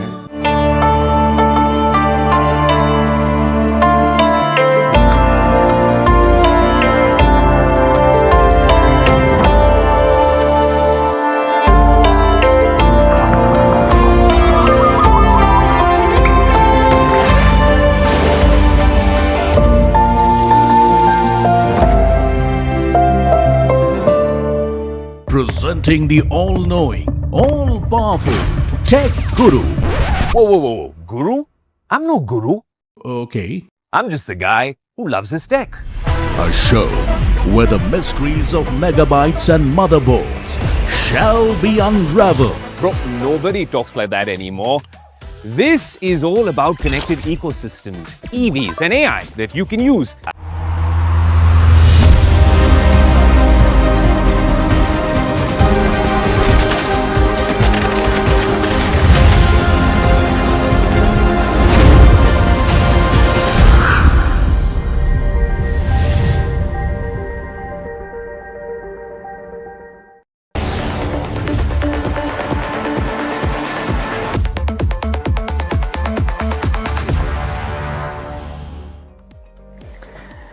Back with India market open and getting a very important global voice to try and understand what does he think of the current market situation. What would the global money be thinking about this? Harold van der Linde, head of Asia equity strategy at HSBC, joins in right now with his thoughts. Harold, great having you as always. Thank you so much for taking the time out and being with us. Thanks for having me on. First, a broad macro view on Asia at large. One of the beliefs is that during times of geopolitical conflicts, money goes out from a lot of jurisdictions and makes way to the safe haven, which is the US. India has had its worst month, but I think some of the other countries are not too far behind either. Is that what is happening? Money is getting out of all kind of asset classes and floating to safe haven, which is the US? Yeah, that's exactly what's happening. At least I think so. This morning, somebody asked me, says, where's the money flowing to? And I think it's cash. So people put in cash. If you look in Hong Kong, for example, interest rates have come down. And that's because there's a lot of cash. So what have we seen since the start of the conflict? India is down, but actually there are other markets which are down much more. Korea, Taiwan, Japan, they're down. Korea, I mean, India is down, depending on which index you look at, say 10%. Korea is down 16, 17%. That is not just because they buy more oil, because India buys oil as well. It's because this is where people were positioned. If you want to reduce your risk in your financial assets, you say, well, I'm going to go into cash and sell my equities. And you sell the equities that you own. And what do foreigners own? They own Korea and Taiwan because that was a story that everybody wanted to invest in. That was the AI story. So we've seen unprecedented sort of volatility in these markets and very substantial outflows. I mean, the total amount of outflows from Asia, from the markets where we have data from, some of the markets we don't have data, so this number understates this. It's about close to $60 billion since the 27th of February when the conflict started. That is almost twice as much as the outflow that we saw during COVID, first months of COVID. So pretty big flows coming out, and I think it goes into cash. Interesting, Herald. I mean, did I just hear you say that the outflow is close to 60 billion, which could be twice the outflow that happened during COVID? So this is a clear risk off, right? The question therefore, Herald, is, and I would love to know what you're advising some of your clients as well about this, that if the conflict were to last a bit longer, because God knows Ukraine, Russia started with the same belief that it'll get over in a month and it's lasted 4 years. If this were to last longer, do you reckon that the pace of flows and the quantum of flows could continue as is, or at some point of time that momentum wanes? Now, I think that initially this can continue because we've seen a lot of inflows, but actually, and the number I gave you is just for the March, 1 month. And then the number for COVID is also for March, it's 1 month. So we've seen in March pretty substantial outflows already. That can continue because it seems the conflict is still in a sort of an ongoing sort of form of escalation. And therefore, if prices continue to go up, that will remain very negative. But at some point in time, we will have to make a step back and say, okay, does this really mean that growth is going to collapse across the region? No, it's going to come down probably, but not collapse. Does it mean that the banking systems cannot function? That's probably not the case either. We're not having a sort of moment that we had in Asia in the late 1990s when the banking systems fell over. So the ability for Asia to withstand this, the economies, but also the markets, is there. But we're not at that point yet, whereby we say this is the time to start to take a look at this. If we work on the assumption that you just gave me, this conflict is going to last longer, then yes, there is initially more outflows from these markets, and people will continue to sell the markets that they bought, and that is mostly North Asia, actually. Harold, good morning, Hiral this side. So you're saying outflows could continue from here on. Now, if that is the kind of scenario one should be watching out for, and if you have to tie it up to where the valuations stand in terms of the Asian markets, say you look at China, you look at Taiwan, you look at Japan, you look at India, where does India fit according to you in that gamut? And what would you advise investors to do with India? Because you've noted time and again that it's very easy to exit the Indian markets, but the entry point becomes very important yet again. Yeah, I think for the moment, valuations is not what is very high up on people's sort of thing. If this conflict were to continue, then it's really about where are there pockets of growth that probably are fairly resilient. And I think there are these pockets of growth across the region in India as well, that are fairly resilient to the ongoing conflict. Because that creates safety. Valuations comes in at a later stage. At the moment, the reason for that is also simple. Asia is not super expensive. I mean, India's valuations were high 2 years ago, but they've moderated, and it is probably still the most expensive market in the region. And there's good reasons why this is the case, but it's elevated. But in other markets, we've seen valuations go up as well. That was based on earnings sort of upgrades people expect to come through. That might not happen. But valuations across Asia were not extremely high to start off with. So valuations most people feel reasonably comfortable with. What it is really, it's now positioning that's key. And then eventually it's what can continue to grow where I feel comfortable to holding stocks.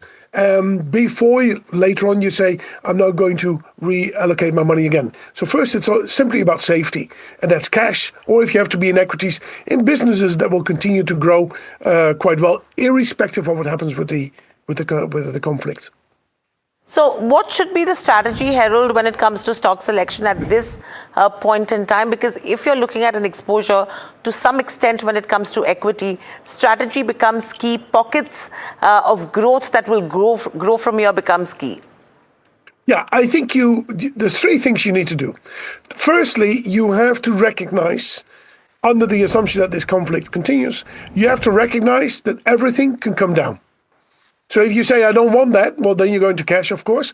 But if you have to be in equities, and there are portfolio managers who have to be in equities, that's their job, then you want to go into, and this is then the second thing, you want to go into those sectors where you think the impact is limited, more limited than others. You can think, for example, about consumer staples. Now, they will be impacted because they use packaging, and packaging will be impacted because of oil and plastic prices. But you go for the companies where the impact is much less than companies where it's much bigger. So that's one thing. Think about telecoms, consumer staples, utilities, and these sort of things. Another way to deal with this is to think about themes.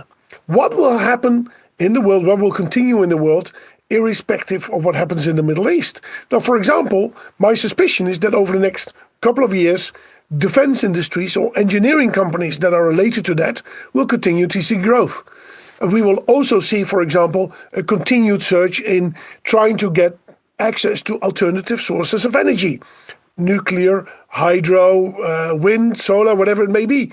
And you see in some countries across Asia already talk about trying to restart or accelerate that. So there are these sort of themes of sectors, you could call them maybe as well, that probably will continue to do reasonably well in this very difficult sort of environment. And that's another approach you can take and build exposure to that. Got it. Harold, if the conflict were to come to an end in the next 15 days, God willing happens earlier, but I agree nobody knows, do equities as risk assets, because valuations in a lot of geographies have corrected, become the first ports of call, or do you believe markets or money might flow out of cash into more conservative investment avenues? If this conflict stops over the next foreseeable future, right? And therefore, assuming oil moderates again and these sort of things, I think equities could perform globally initially very well. But it will be a struggle for us to get back to the levels where we were, because growth is impacted. There are businesses in India or in the Philippines or in Taiwan that have been impacted. Some of them had to be closed.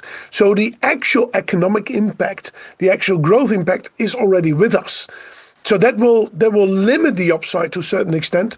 But yes, I think equities it's a high risk sort of assets in most people's portfolio. So you take out when there's high risk is rising, but if you think risk is moderating, equities can outperform cash or bonds for these as alternative assets.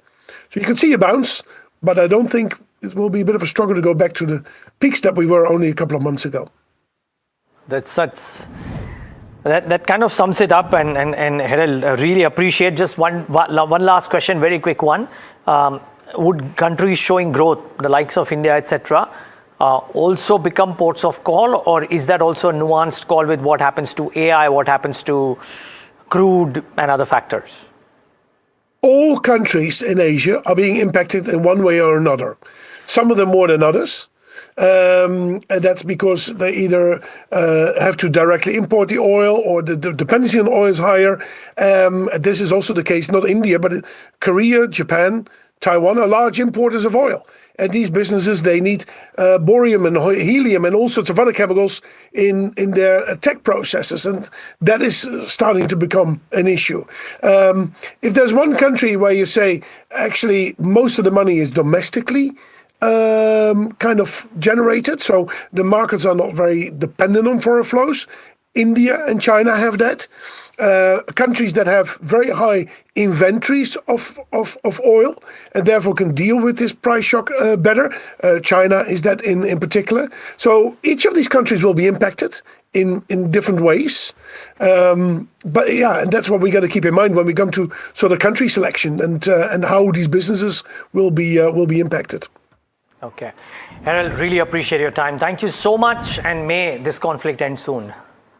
Let's hope so. Thank you very much. For all reasons, excluding not just the markets. But yeah, very well put by Harold van der Linden. I think the key point is don't expect the bounce back to lead markets back to levels that they were, because growth is impacted.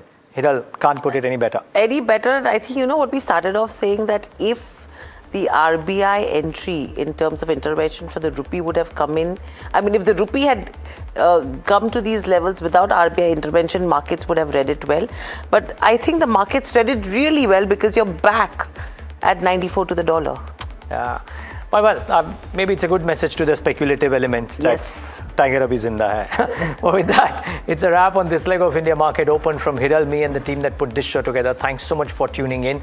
Ask Profit is up next.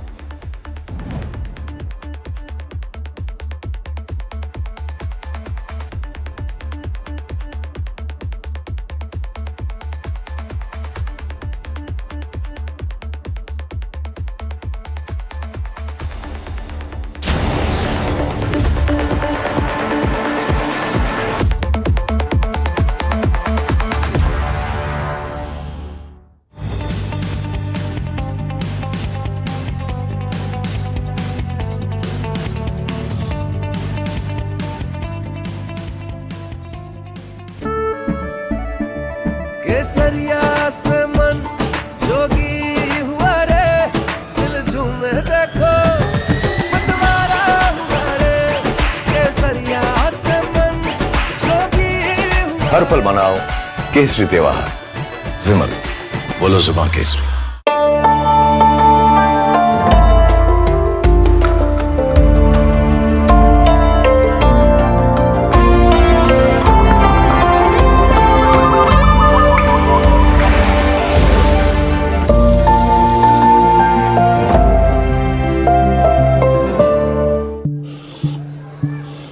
हाथ, ये जो हाथ है ना, सिर्फ लकड़ी ही नहीं, हमारा कल भी तराशते हैं। बंद हो या हो कोई स्ट्राइक, इनका शटर हमेशा खुल जाता है। इन हाथों का यही तो आपसे नाता है, और इन्हें हम आसानी से लोन देकर अपना फर्ज निभाते हैं।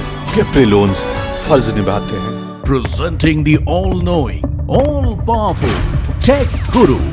Whoa. Guru? I'm no guru. Okay. I'm just a guy who loves his tech. A show where the mysteries of megabytes and motherboards shall be unraveled. Bro, nobody talks like that anymore. This is all about connected ecosystems, EVs and AI that you can use in your daily life. That's what we do on Tech 360. Real talk, real reviews, tech that you can actually use. Tech has changed. So should your tech show.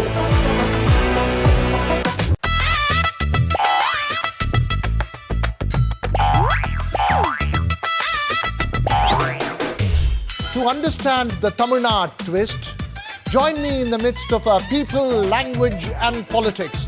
Vanakkam Tamil Nadu, here we come.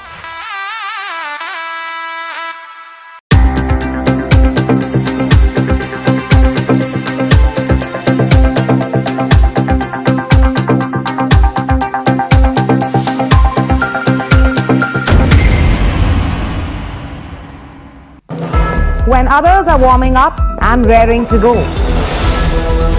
The stories that matter, the stories that shape your life. Hello and welcome to watching Prime 5 with me, Raisha Sehgal. What's happening?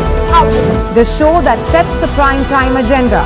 We'll be deep diving into this topic to tell you what's at stake. Join me, Raisha Sehgal, on Prime 5 only on NDTV 24/7.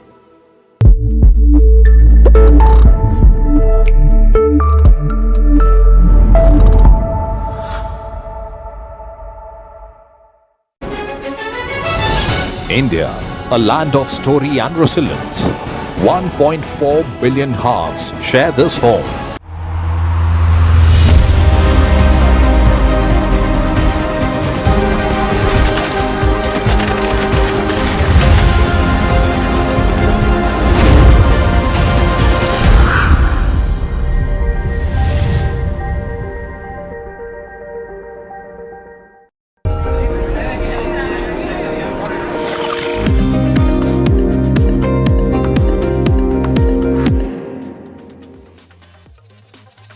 welcome to NDTV Profit. My name is Varsha. Well, Central Mine Planning and Design Institute is in focus on the back of company listing on exchanges today. Well, company offers consultancy and support services and also offers services across the entire spectrum of coal and mineral exploration and mine planning and design. But to speak more about it and what are the growth targets that the company has set for itself for next 2 to 3 years, I'm here joined by Mr. Chaudhary Shivraj Singh, who is Chairman and Managing Director at company. We have Mukesh Agrawal, Director Finance of Coal India, and Ashish Kumar, who is Director Business Development at Coal India. Well, welcome gentlemen, and pleasure to have you at NDTV Profit, and congratulations for your listing. Well, Mr. Singh, coming to you first, now that whole India will participate in your growth story, what are the target sets when it comes to central mine planning, considering your 2-year revenue CAGR of around 23%? Thank you, Varsha, and thanks to all your viewers, and thanks to all the investors who have posed their confidence on the growth story of CMPDI. CMPDI in the past 3 years has grown in revenue and profit at about 20% CAGR. And we are targeting to maintain this in next 3 years as well. So as we have already been telling about our growth story, which has the opportunity areas in exploration, in not only in coal sector, outside coal also, and in downstream services of mine planning to finally closure of mine and rehabilitation of the mined out land. So that is how we are targeting that we will be maintaining our profit and EBITDA margins. Understood. Got that point. Mr. Agrawal, coming to you on this, if you see the IPO is 100% offer for sale and the proceeds will entirely go to Coal India, how does Coal India intend to deploy these proceeds? Will be for debt reduction or capex or diversification, if any? Yeah, madam. Actually, if you see, Coal India is always, from last 2-3 years, deploying more than 16,000 crore rupees in the capex. And Coal India has made a roadmap of around 1 lakh crore rupees capex plan for the next 5 years, in which it works out to around 20,000 crore rupees capex will be there every year, and in which we had taken 4 streams for the gasified coal to gas, and renewable energy, thermal energy, and the critical mineral. So all these proceeds which we are getting from the IPO and the internal accruals will be deployed for the capex. Understood. And Mr. Singh, how do you plan to structurally diversify companies' revenue away from Coal India over the next 5 to 7 years, considering more than 66% of your revenue comes from Coal India? Yes, so we have brought down our revenue depending only on the anchor customer from more than 80% to 66%. And again, as we are going with Coal India into minerals as well as going on our own to minerals, especially critical minerals and REEs. So that provides a lot of opportunity for us, and I am very much confident that the Coal India and government part, which is at about 90% at present, will come down to 70%, and will be having 30% of outside Coal India and government. Well, that was the recent listing of Central Mining, largely a day which has been dominated on the downside, and hence stocks down 4%. And even the 40% EBITDA profile not yet enthusing investors, at least at this point of time. Hello and welcome. You're watching Ask Profit. My name is Puneet Zaveri. With me is Somit Sarkar, and we'll try and solve all your stock-related queries in the next 1 hour. So if you haven't already, do start sending them on the numbers that are flashing on the top of the screen. You can also call us. That number of the landline number is also on the top of the screen as well. Before we go to our guests, take your stock-related queries. A very quick check of the markets. The GIFT Nifty did indicate a downtake of almost 250 points, and the market continues to be in that mode today, very close to a 22,500 mark. It's not in terms of giving any support at this point of time, so we'll continue to monitor those levels. But the heat map shows you the pressure that is on the banking index, led by some measures by the RBI, and hence all those banking index, HDFC, ICICI, all down. Kotak Mahindra Bank, Shriram Finance, Axis Bank, the top 3 losers for the Nifty 50. Bajaj Finance is also some of the other ones. So is SBI in the top 10 losers for the Nifty 50 at this point of time. The sectoral heat map also will reflect this pressure that's visible on the banking index and the other indexes as well. So you're seeing PSU Bank, Nifty Bank, as well as the private bank index and financial services which are bearing the brunt of most of those losses. But realty continues to be down in trade today. India defense down 1.4% as well. But very quickly look at the advance decline ratio, and it's not going to be a very pretty picture as well, because we're seeing a sea of green across spaces, across stock as well. So the advance decline ratio also will reflect that pain in the broader markets, and almost a 1:5 in terms of advances for now. So almost 5 stocks declining for one that's advancing, and the BSE 500 also very quickly shows you that perspective. Now, individual stocks like KNR Construction buzzing on the back of an order win today, but IRB Infra also got a huge order win a few days ago, and that momentum has continued. Nalco continue to be in the uptrend today, but City Union Bank, Minda Corp, Delta Corp all down in trade today as well. But let me welcome in Saurabh Jain, Equity Head Research at SMC Global Securities, on the fundamental side of the show. Kunal Rambia, Fund Manager and Trading Strategist at Dalal Street, now joining on the technical. Gentlemen, both of you, thanks so much for joining in. Let me go across, take the first query from Mohit from Ludhiana. He is holding shares of NMDC at just 19 rupees per share. He's holding roughly around for those 500 shares. And his question is, shall I book those profits on that investment, or continue to hold for the next 3 to 5 years? Saurabh, welcome to the show. What would be your recommendation? Hi, good morning. Thank you for having me on the show. See, we are quite bullish on the metal and mineral resources. NMD is one of the good pick out of the metal bag, and we see the prices are likely to move up, which will inch up the earnings and the margins for the company, and it is good to hold for the next 3 to 5 years. From Andhra Pradesh is holding 233 shares of Ease My Trip, bought at a price of 21 rupees. He wants to know what's the long-term outlook on this counter, and should he buy on this on the dips that we are looking at currently.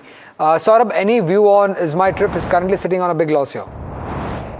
See, I think the management has gone wrong on various its strategies, and there were some corporate governance issues were also there, and the stocks have been languishing and underperforming for the last so many quarters. Now it has reduced to, I guess, in a small cap category, or maybe micro cap category. There is no point in sticking with this stock. In my opinion, it is better to get out. Better to get out of Ease My Trip is what Saurabh recommends. But the next question is coming in from Sanjay from Bengaluru. He wants to average IRFC as well as Tex Macro Rail. So he holds both of these counters. He's not mentioned his buy price, but Kunal, welcome to the show. Would that be your recommendation? Would you recommend Sanjay to average both of these counters at this point of time? Good morning. So if I look at IRFC, again, this counter is absolutely underperforming, and we saw the highs of around 225, 230 somewhere in July. Counter is now trading at 90, and in spite of such a massive correction, there is no sign of bottom formation so far. So I'll suggest to stay away from these counters. I'm not saying to sell, but right now, wait for the consolidation to happen. V-shaped recovery is anyway rolled out. So once we see some kind of consolidation, we can take a call on averaging out. So for now, just wait on the position which you're holding rather than averaging at this level. Kunal, the next query is for you, and it's from Balaji from Chennai. He wants to know, can he buy Sundaram Finance at current levels for the next 3 to 6 months? Any target that you could suggest, Kunal? So on the Sundaram Finance chart, again, since I guess Jan 2024, this counter is sideways consolidating. Recently, it has come down from 5,600 to 4,400. This is a massive correction. Now it is reaching near the previous bottom of 4,300. So yes, if the counter consolidates near the present level, one can think of initiating a buy with the stop loss of 4,300. But at this point in time, where the counter is trading 3.5% lower even in today's trade, avoid buying at this level, but watch out for the levels of 4,300 as a strong support. Got the view, Kunal. But the first call for today, dialing in from Hyderabad, Chandu has a stock query for us. Chandu, good morning. Welcome to the show. What's your query? Yeah. Very good morning. Very good morning to all. Yeah, my query related to Sriram Finance. I have like 500 quantity at average price of 678. Okay. I'm a long-term investor, but it went on around 60%. I got it, but I'm unable to book profits and all. But I wanted to hold a long-term view. Will I book and I move to some other stock, or it's going down now? Got it. Well, Chandu, this is a very pertinent query. Consistently this particular counter. But Saurabh, what do you make of what's happening with the CV financiers? Right, we're seeing pressure on Chola, seeing pressure on HDB Financial as well. Is there any structural play for the CV makers, or is it that the larger, broader market correction is hampering all these stocks? And what would you recommend Chandu to do? I think it is the mix of both. It is the broader market corrections which are, letting down stocks even from the stronger baskets also. And there is also a concern for the market that maybe going forward, because of the higher crude prices, which may impact the industry and all, may taper down the demand going forward.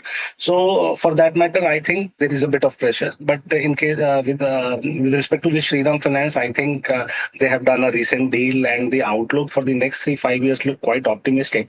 Since he has talked about next 3, 4, 5 years, then I'll suggest him to take a longer term view and keep holding your stock. Otherwise, I think in the short term, many investors have lost money in the short term. So I think there is no point in looking at the current market scenario. Stick with your investment with the next 3, 4, 5 years.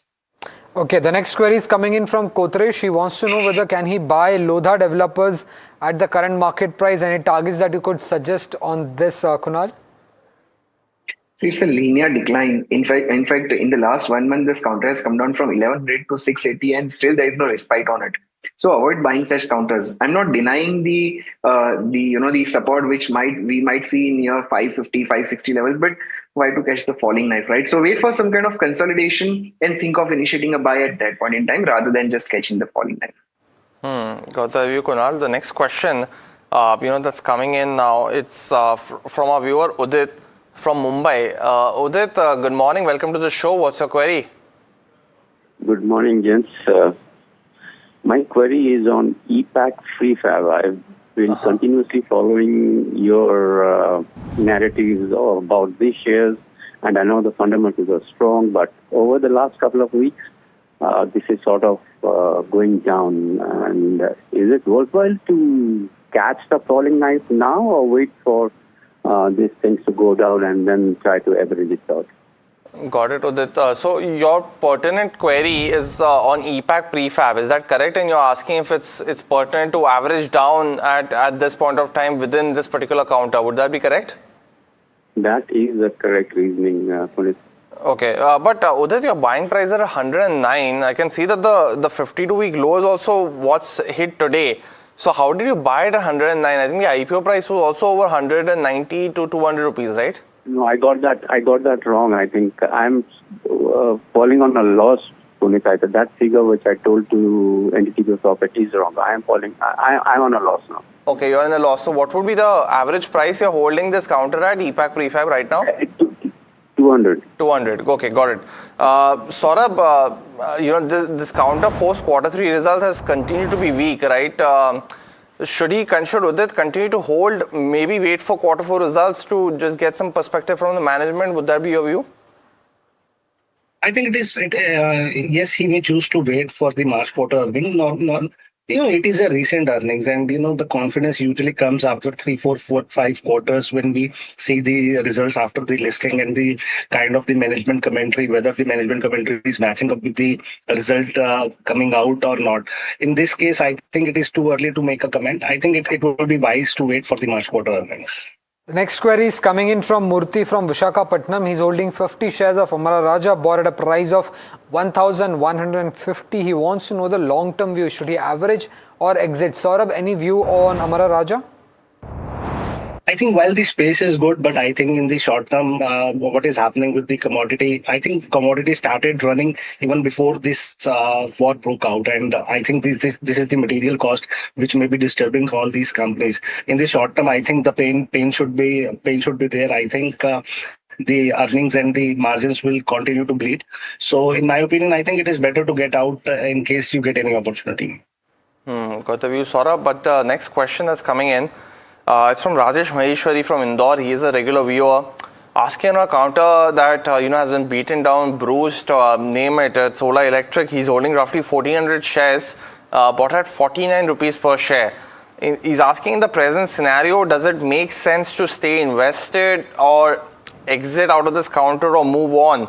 Saurabh, let me come back to you because the financial year is almost ended and it seems to be like at least a 30 to 40% volume decline is expected in FY26 for the company. Is this the bottom? Would you suggest continue holding since he's bought it at 49? What would be your view?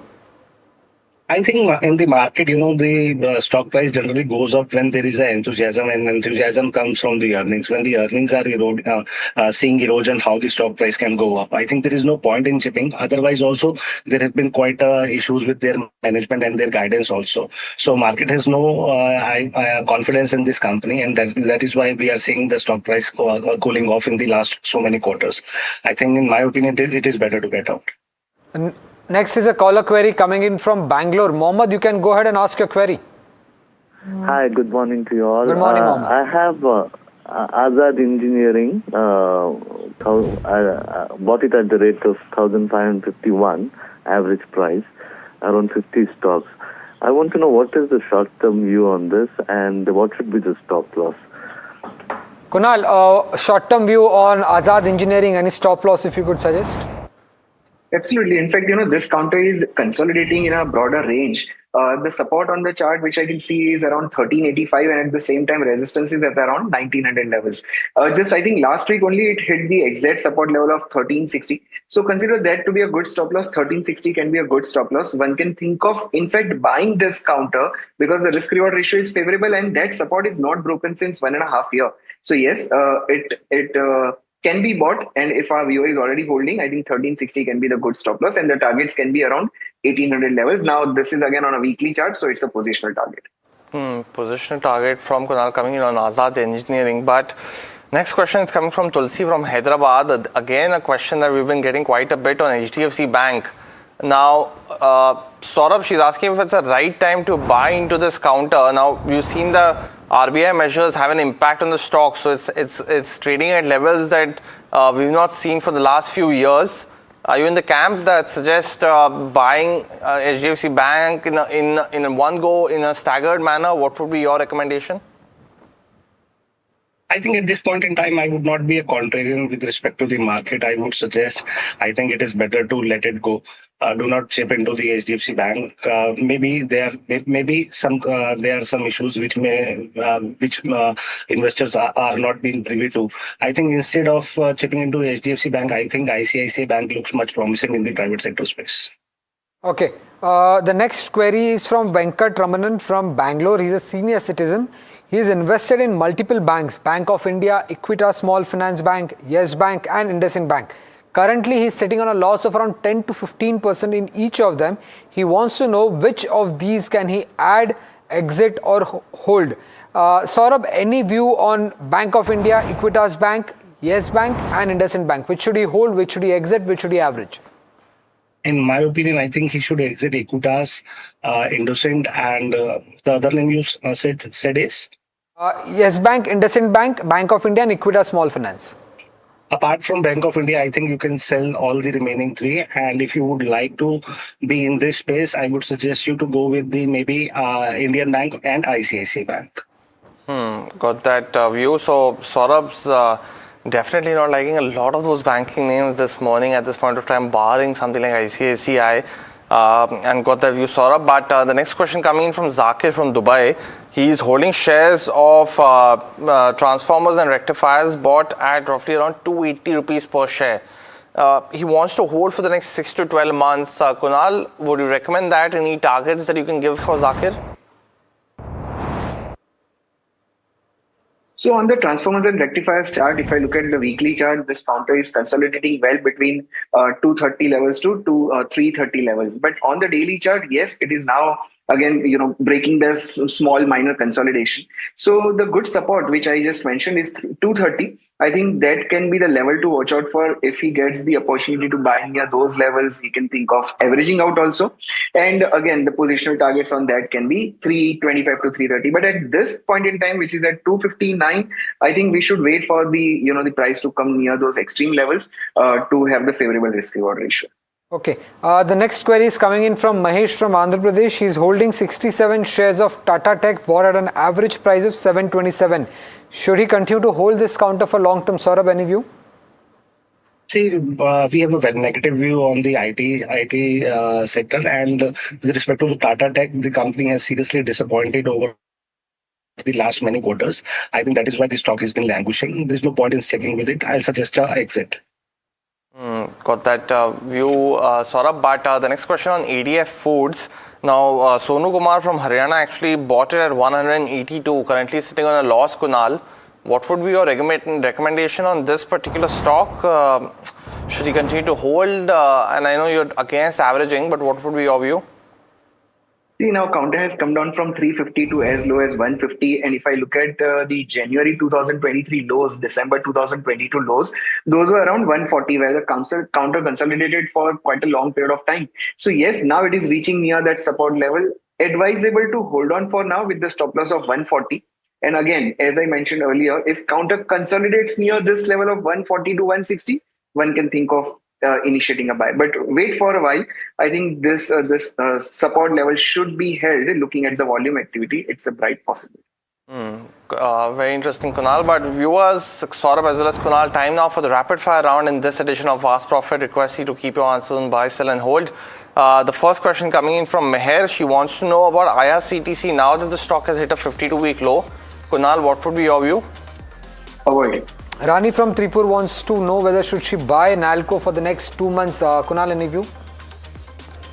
Again, avoid it. BHEL bought at 272. Saurabh by Ramesh. What should he do with his 485 shares at the current juncture? Keep on holding. Anil Singh wants to know whether is it a good time to buy PCBL Chemical. Saurabh, any view? Avoid. Hindustan Copper bought at roughly 470 by Sunil. A view, Kunal, on this counter? Support is 450, hold with the stop loss. Murli Mohan from Kerala has bought 2,000 shares of Suzlon at an average price of 60 rupees. Can he buy more for the next 6 months, Kunal? Consolidation phase, support is 39. Think of buying with that stop loss.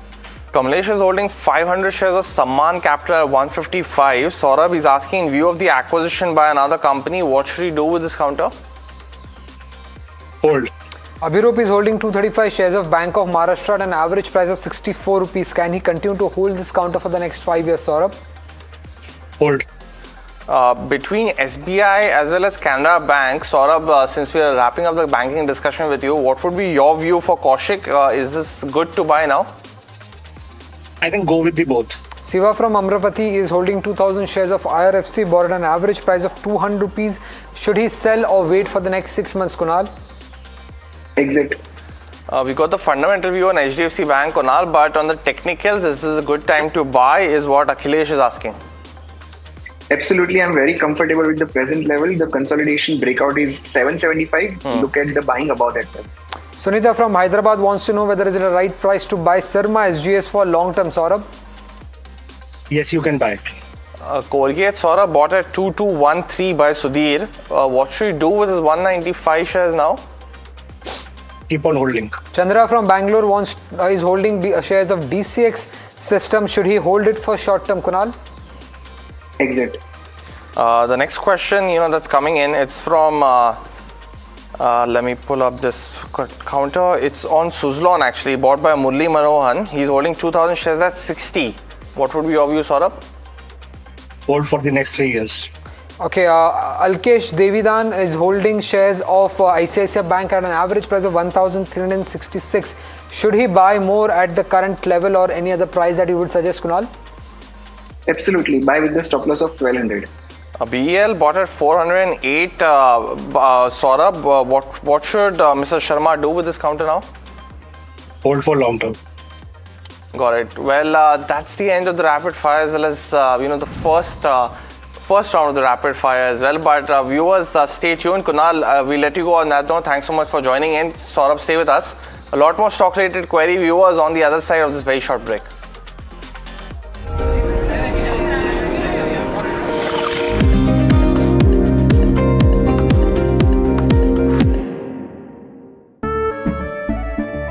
केसरिया से मन जोगी हुआ रे दिल झूमे देखो मतवारा हुआ रे केसरिया से मन जोगी हुआ हर पल मनाओ केसरी त्योहार विमल बोलो जुबान केसरी।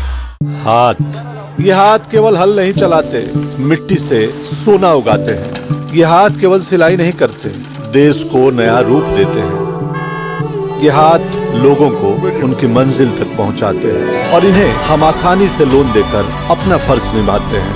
कैप्री लोन्स फर्ज निभाते हैं।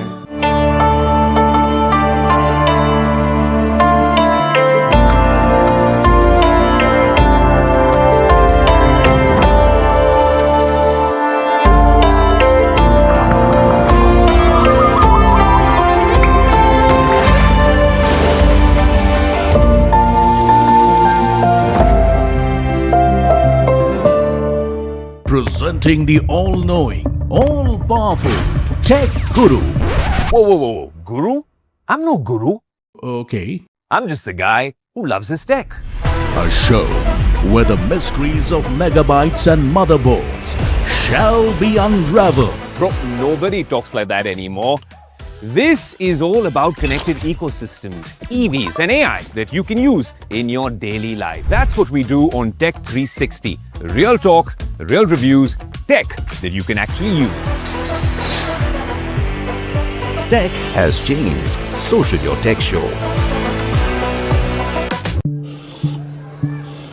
हाथ, ये जो हाथ है ना, सिर्फ लकड़ी ही नहीं, हमारा कल भी तराशते हैं। बंद हो या हो कोई स्ट्राइक, इनका शटर हमेशा खुल जाता है। इन हाथों का यही तो आपसे नाता है और इन्हें हम आसानी से लोन देकर अपना फर्ज निभाते हैं। कैप्री लोन्स फर्ज निभाते हैं।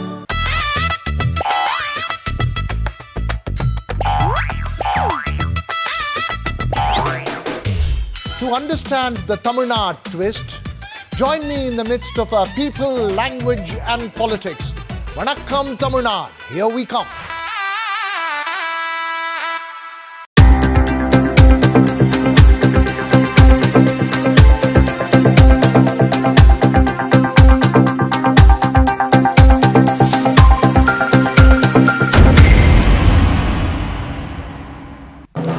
When others are warming up and raring to go.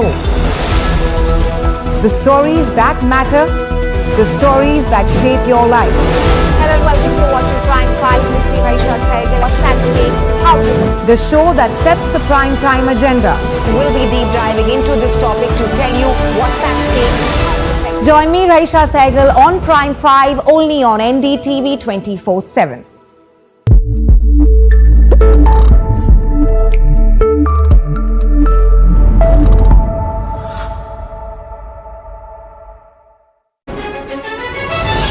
India, a land of story and resilience. 1.4 billion hearts share this home, and the responsibility to protect it rests with all of us. As India moves towards net zero, every step matters. Walk with us as we discover the people and ideas shaping a more sustainable India. India's Sustainability Mission, an initiative by NDTV.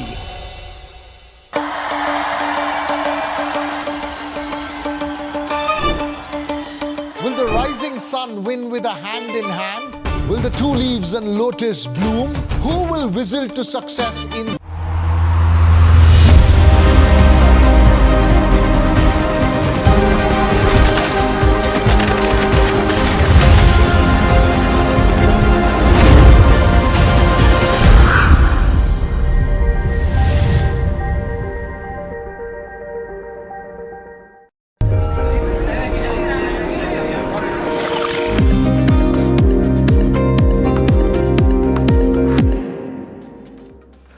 Welcome back. You're watching Ask Profit right here on NDTV Profit. If you haven't already, do start sending in your queries. You can also call us, talk to us directly for those stock-related queries with us, with our guests as well.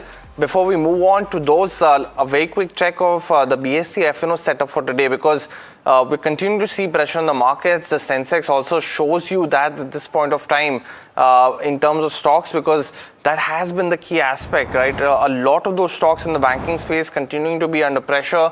Axis, Kotak, Bajaj Finance, Finserv, SBI, top 5 in that space down in trade today.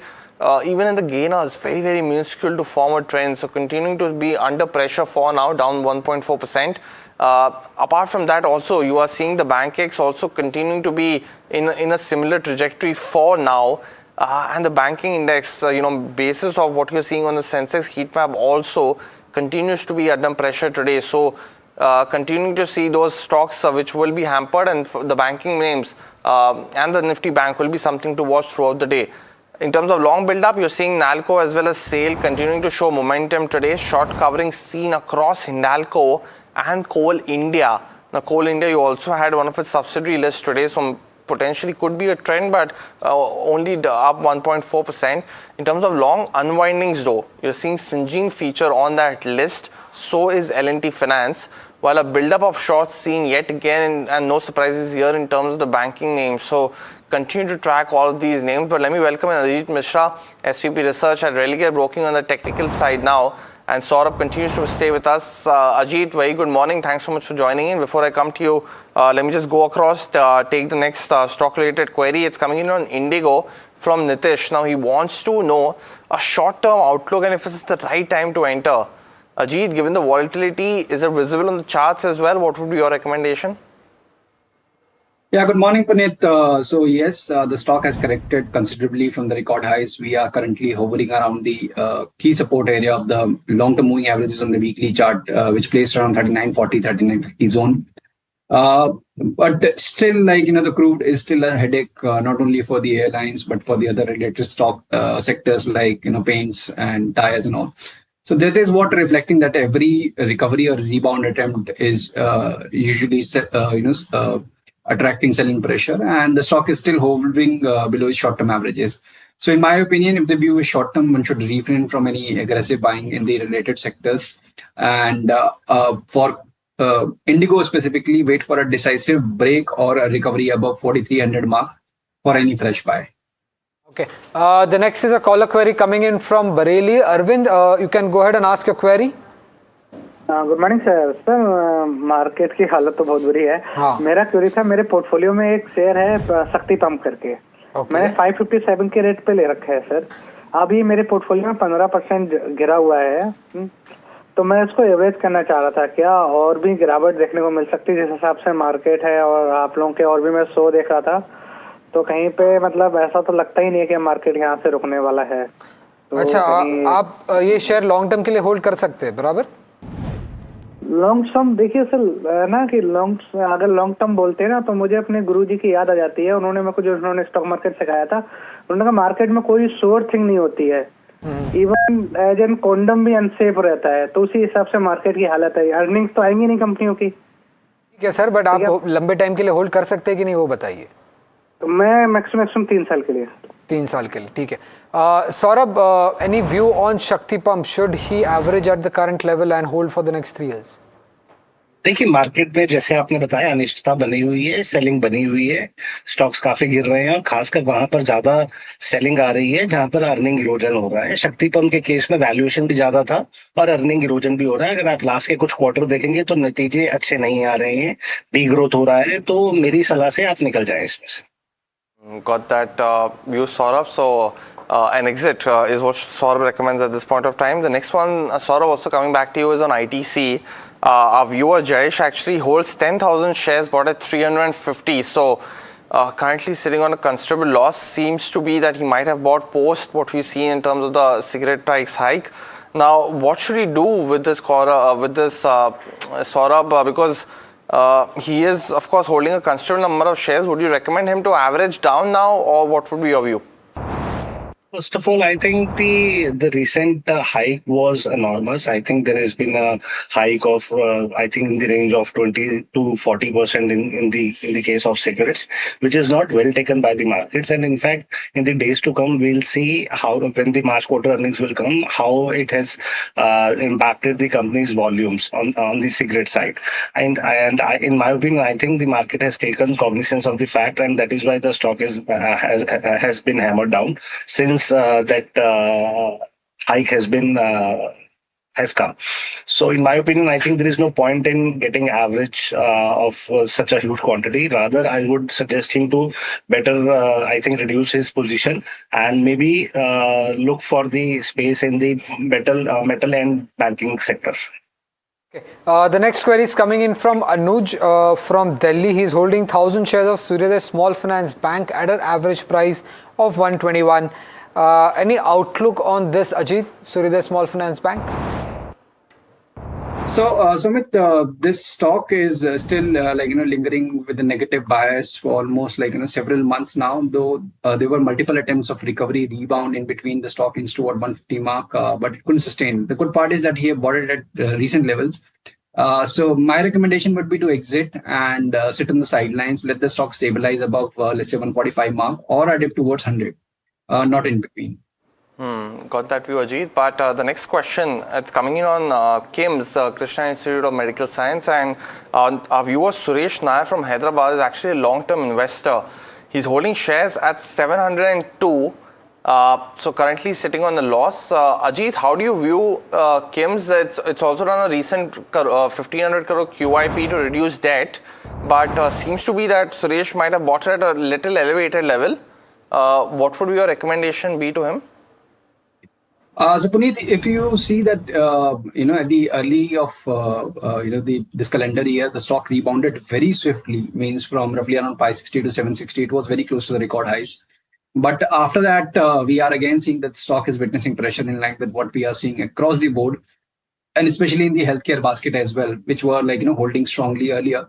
But across the board now, we have started seeing correction, be it Apollo, Astra DM and all. Comparatively, it still looks better if we compare it with the other spaces wherein the damage is average 40 to 50% from the record highs. So I believe that there could be a possibly consolidation around the current area. Maybe 580, 600 could be the zone where the stock might stabilize before the next leg of the up move. So fresh adding or adding to your existing position is not recommended, but yeah, you can continue to hold your longs with 580 as a closing stop. Divya Divya has bought 150 shares of Swiggy at an average price of 396. She wants to know whether should she hold this counter for the next 3 to 6 months. Currently, she's sitting at a heavy loss here. Ajit, any view on Swiggy for the next 6 months? So Sumit, the stock is trading at the record lows. Means earlier that in the month of May, around 297 was the previous record low, and we've decisively breached that mark, and it's gradually inching lower with every passing day. So there's no sign of recovery. I understand that she is sitting on losses, but since the market tone is negative and the stock is already at the 52-week low record lows, the prudent approach is to look for exit opportunities. So in case if there will be any bounce, let's say towards 280 to 90 levels, you should consider exiting. In the interim, do maintain a stop at 250.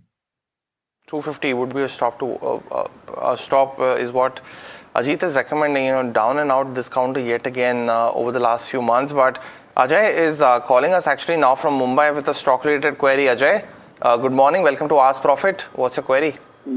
Yeah, good morning. I wanted to know about Indigo Paints. Is it the right time to accumulate Indigo Paints, or should I wait for some more time? And Ajay, do you have any other paint counter in your portfolio right now? Will this be the first one? Nothing in paints. Nothing in paints. Got Nothing in paints. Saurabh, we've seen price hikes actually, and we broke the story on AT Profit this morning by Berger Paints as well as Asian Paints. Indigo is differentiated in terms of the way they report numbers, also volume as well as value separate for all categories. So, would you recommend Ajay to buy into this counter now? I think it will be a contrarian buy, but yes, after the news of price hike, I think by the Asian Paint and the other companies, I think some kind of a sanity should come into the prices. And on the valuations side also, since it is a smaller company and the valuations have also become more attractive now. So I think if you have a horizon of maybe more than 1 year or 2 years, then you can chip in. Okay, the next query is coming in.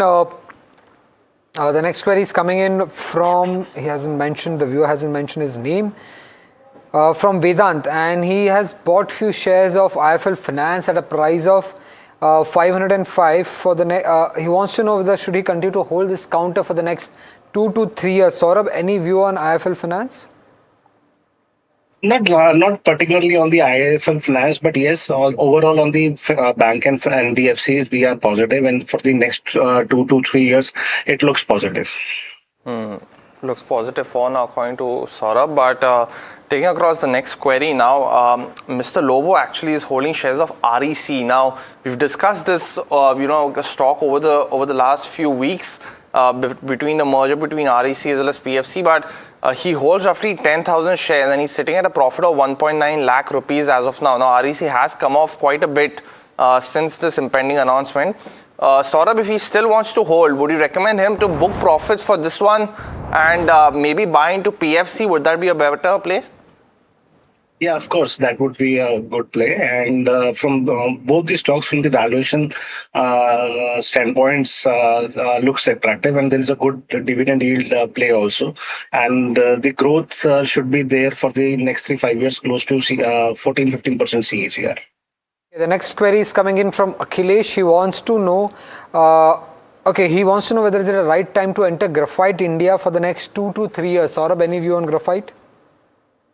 Metal space is looking interesting, and it is more of a related play. So yes, he can chip in. The next counter that's coming in is from K Guru from Chennai. He wants to buy into Power Grid and Coal India for the next 2 years. Saurabh, would you recommend that, buying the stock now? I think you can chip into the Coal India, and with respect to the Power Grid, I would suggest better to look for NTPC. Okay, the next is a caller query coming in from Bangalore. Venkathe, you can go ahead and ask your query. Very good morning, gentlemen. I've been a very, regular viewer of your show. You have been doing a very good job. And my query is regarding, Mahindra and Mahindra Finance. Okay. Okay. This stock I recently bought about 3-4 months back. And because it has been backed by Mahindra Automobiles, which I have been making a good money, I bought it. And my buy price is on an average 306. So can you hold this counter for long term? Yeah, I can hold it for long term, and I hold 250 numbers. Okay. Is it a good stock to hold for a long term, or I should get rid of it? Okay. Saurabh, should he hold the M&M Finance for long term, or should he move to some other counter? I think a lot of volatility is there in the. in the company's financials, and if you look in the last few months, the stock has been underperforming consistently. In my opinion, I think it is better to get out and switch to maybe in the banking side, maybe a stock like Indian Bank.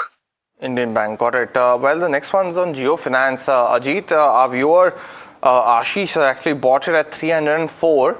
What should he do with his 300 shares? Is it a good time to average down? So Puneet, in case of the view is short term, definitely I would not recommend averaging down, considering the overall market tone and its volatile swings also that the stock has experienced in the past. As of now, indications are in the favor that this decline may further extend in case if it fails to hold this immediate swing low close to around 224, 223. So that then probably maybe around 220, 215 is something the stock might test. So since you have bought it at higher levels, my recommendation is to wait and let the stock stabilize. In the interim, 220 should be your closing stop loss. In case of rebound, the first hurdle could be close to around 245 to 46. So around that area, I should review his position. Okay. Ashok Reddy from Vijayawada wants to know whether should he continue to hold Quest Corp and Sterling Wilson Solar for long term, for the next 2 years. Saurabh, any view on both the counters, Quest Corp and Sterling Wilson? Negative. Okay. Negative on either counters. Got it. Well, the next question coming in, it's a space that's doing well today, the sugar space. And Neha from Bangalore actually wants to know 1 to 3 month view on these stocks. Ajit, does today's rally show some legs, or is it too early to call out this momentum as of now? Would you recommend that to enter Dwarkesh or Dhampur Sugar at this point of time? So Puneet, we all know that the recovery or the move in sugar space is largely cyclical, and in case if you end up holding these counters for longer duration without any stop losses, you might end up holding it for several years. So in my opinion, it's prudent to avoid any fresh position in these counters. In case if somebody is looking for only for sugar space, then Balrampur is a better candidate. Means if you see that the stock is still holding up with all the major averages and very close to the record highs also. So comparatively, it looks better structure. So with stop at 468, one can look for Balrampur as a candidate in this space. Okay, a caller query coming in from Ludhiana. Suresh, you can go ahead and ask your query. Hello. Yes, Suresh. Hello. Good morning, sir. Good morning. I am holding the IRCTC shares at the rate of 804 last from 1.5 years. And you can continue to hold this counter for more than 1 year? Yes, I can continue to for more than 1 year. My question is whether averaging this stock can help me to exit in a some decent price when there is a recovery in the market. Okay. Saurabh, should Suresh average IRCTC at current levels or continue to hold or just exit? I would not suggest certainly to average it down, and in my opinion, I think he has bought when there was a PSU rally going on and the valuations were high. And in fact, even after the correction, I think the stock is still hovering around 8 times to book value, which suggests that the stock is still not that cheap. So maybe a hold would be a good option for him. Hold on IRCT is what Saurabh would recommend. The next counter is Nalco, and Vani actually holds shares at 165. Ajit, she's holding 400 shares, so she's almost doubled her money at this point of time. Would you recommend exiting, booking those profit and taking it home? Is that something that you would recommend, Ajit? So metal as a pack, Puneet, largely, some of these stocks like National Aluminium, Jindal Steel, JSW Steel, they have done exceptionally well, VEDL including that list. And the good part is that National Aluminium is still holding the ground, means during the corrective phase, the decline is nominal, and we're largely seeing more of time-wise correction instead of price-wise correction. So at least, partial profit definitely can be considered in case if this stock is a considerable portion to his overall portfolio, and maintain a trailing stop at 340, which is the recent base now. So with that, she can continue. Next leg, probably once, let's say we cross 410, 420 levels, then probably around 480, 500 is something that the stock might inch towards in the coming months. Arvind from Mumbai is holding 2,000 shares of Canara Bank, bought at an average price of 160. He wants to know whether the share prices could touch around 180 levels by next year. Saurabh, any view on this? On the banking space, Canara Bank in particular, good on valuation, and the strength is there on the balance sheet. Good stock to hold for the next 3-5 years. Got the view. Well, Satyan is asking the next question to us. He is, of course, a regular viewer. Now, he's asking on Sirma, but we've already answered that. So, Hyundai is the other one. Now, Saurabh, we seem to be seeing a very corrective phase on Hyundai, right? All the way up from 28 to 2,900. Stocks now hit 1,771 today. What would your view be? Is it largely that the sales growth not being adequate compared to some of its peers is now having a hampering, and the momentum forward also doesn't look that impressive? Is that your read also on the stock? Because seems to be a considerable pain in this stock, right, for the last at least the last month or so. You're absolutely right. I think there is a peer pressure in terms of volume growth, what Hyundai is experiencing, and moreover, the growth per se for the industry is also tapering off now, and now the commodity cost is also rising, and the fuel cost is also likely to rise after some state elections. The way the crude is moving up, and so there is a added pressure on the automobile space. I think it is better to get out from Hyundai in case you get an opportunity, and maybe park your money in the metal and banking space. Has bought 50 shares of Jindal Steel at a price of 1,350. He wants to know whether can he add more at current levels for the next 2 to 3 months. Ajit, any view on Jindal Steel? So like Sumit, we were discussing about metal counters holding comparatively well, and Jindal Steel also has retraced from its record highs, but still we are holding above its major averages on the multiple time frames. So this gives us comfort that probably around this area, close to 1,080, is something that the stock might hold amid this corrective phase. So you can continue to hold, avoid averaging at current levels, and in the next leg, a decisive break above 1145 could trigger the next leg of the up move. So around that area, he may consider adding in case if he wish to. But at current levels, he can continue to hold with 1,080 as a stop. 1145, a key level to watch out for JSPL according to Ajit. But Saurabh and Ajit, as well as the viewers, time off for the second round of the rapid fire in this edition of Fast Profit. You guys know the drill. First one's coming in from Dennis from Kerala on Tata Motors commercial vehicle. Saurabh, another counter that's now slipped below the 400 mark as well. Would you suggest buying now in this counter? Avoid. Neeraj is holding 50 shares of Dixon Tech, bought at a price of 10,200. Ajit, should he continue to hold this? Yeah, hold with 9,200 as a stop. ABFRL bought at roughly 254 by Lalita. What should he do with this counter, Saurabh? Hold. Ravi from Mumbai wants to know whether is it a right time to buy Max Healthcare for long term, Saurabh? You can buy. KPIT Tech bought by CJO at 655, Saurabh. He wants to know a 3-year view on the stock. Negative. Gunit from Mumbai wants to know the short-term view on Bajaj Finance, Ajit. Short-term looks sideways, 770 stop. Within the defense space, is it a right time to buy MTAR Tech, Saurabh? Avoid, rather go for Bharat Electronics. Sudhir is holding 195 shares of Colgate, bought a price of 2,213. Should he continue to hold this for long term, Saurabh? Hold. Edelweiss Financial, Ajit, we've not discussed this stock for a while, is what Shashi is asking. Should he buy into this counter now?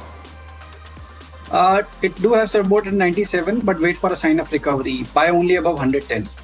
Mahalakshmi is holding few shares of DLF, currently sitting on a loss. Should she continue to hold this counter for long term, Saurabh? Exit. Another huge performer, HUL, Saurabh. Our viewer wants to know if it's a good time to add now with almost zero returns for the last 5 years.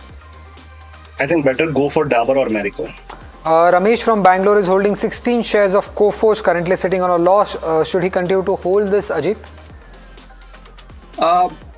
Just for a rebound with 1,050 as a stop loss and around 1,250, 1,300, review the position. We discussed EPAC prefab, Saurabh, but on Interarc as well, Anthony wants to know if it's a good time to buy for the long run. Avoid. Venkat Ramani wants to know whether should he buy Time Techno Plus at the current level for long term, Saurabh? Avoid. Amara Raja, Ajit bought at roughly around 1,036. What should Dilip do with this counter now? Trend still looks negative. Marginal support at 640.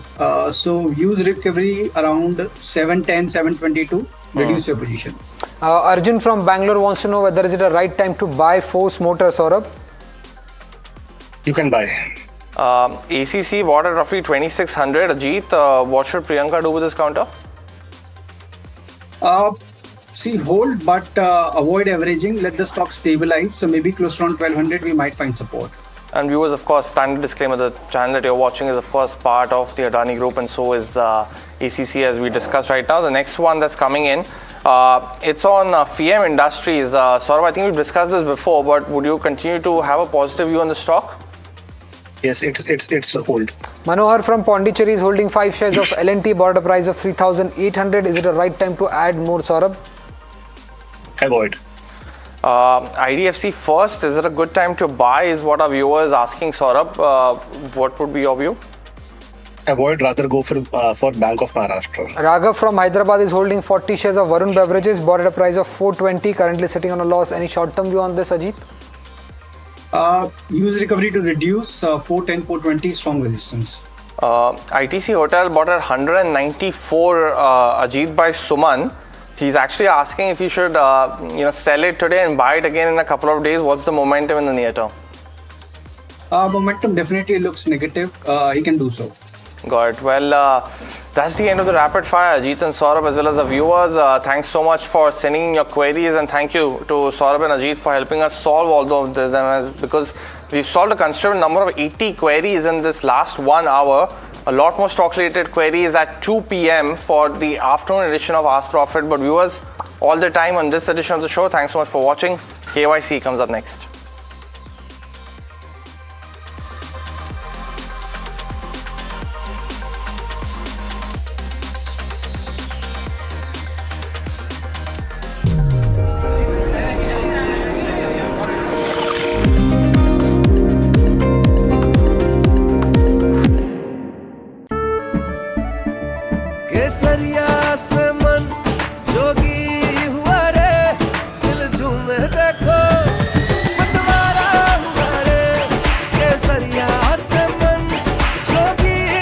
हर पल मनाओ केसरी त्योहार।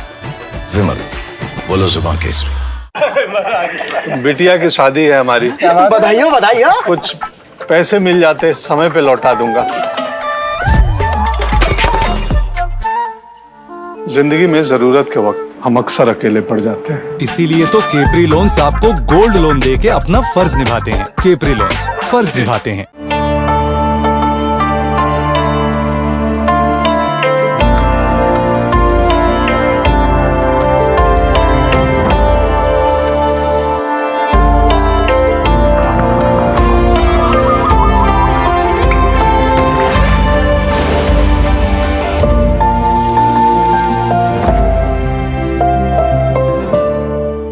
Presenting the all-knowing, all-powerful Tech Guru. Whoa. Guru? I'm no guru. Okay. I'm just a guy who loves his tech.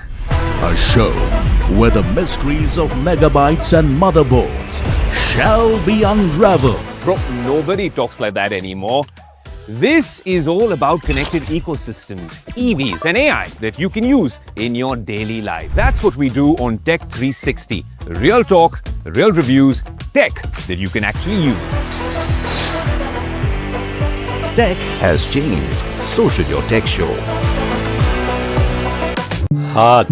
ये हाथ केवल हल नहीं चलाते, मिट्टी से सोना उगाते हैं। ये हाथ केवल सिलाई नहीं करते, देश को नया रूप देते हैं। ये हाथ लोगों को उनकी मंजिल तक पहुंचाते हैं और इन्हें हम आसानी से लोन देकर अपना फर्ज निभाते हैं। केपरी लोन्स फर्ज निभाते हैं।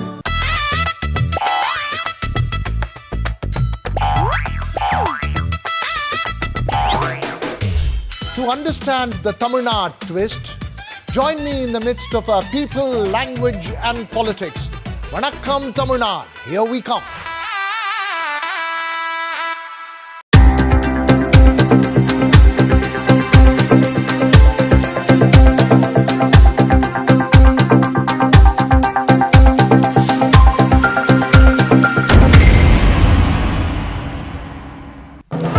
When others are warming up, I'm raring to go. The stories that matter, the stories that shape your life. Hello and welcome to watching Prime 5 Nifty Asia Sectoral of Saturday. How to The show that sets the prime time agenda.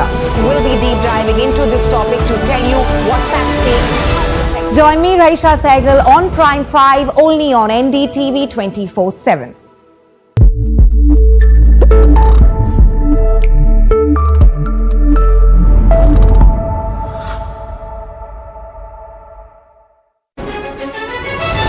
India, a land of story and resilience.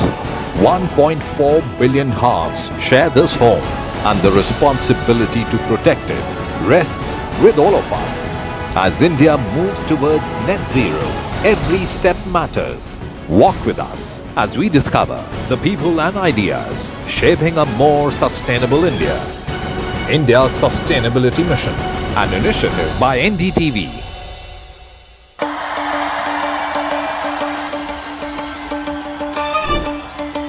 Will the rising sun win with a hand in hand? Will the two leaves and lotus bloom? Who will whistle to success in Tamil Nadu? To understand the Tamil Nadu twist, join me in the midst of our politics and people. Vanakkam Tamil Nadu. Here we come.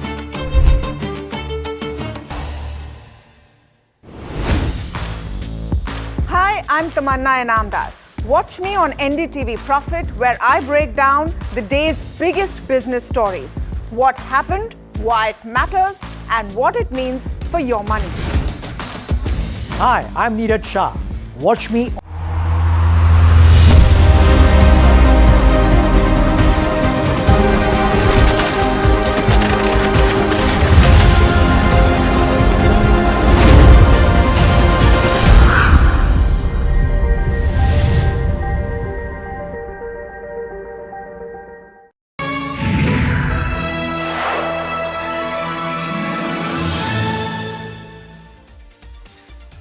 Hello and welcome back to NDTV Profit. You're watching KYC or Know Your Company. My name is Puneet Zaveri, and over the next half an hour or so, we'll try and put focus on that one company that is on our radar today. We've seen broader market correction, but Nifty Realty as a space has been hit the hardest, and hence a company from that index, a company in the real estate space, and we're talking about Marathon Nextgen, a Mumbai-focused real estate developer, largely residential as well as commercial projects is what they operate, with a portfolio spanning across the affordable premium luxury as well as the commercial and the retail space. So you get the whole gambit with this particular company.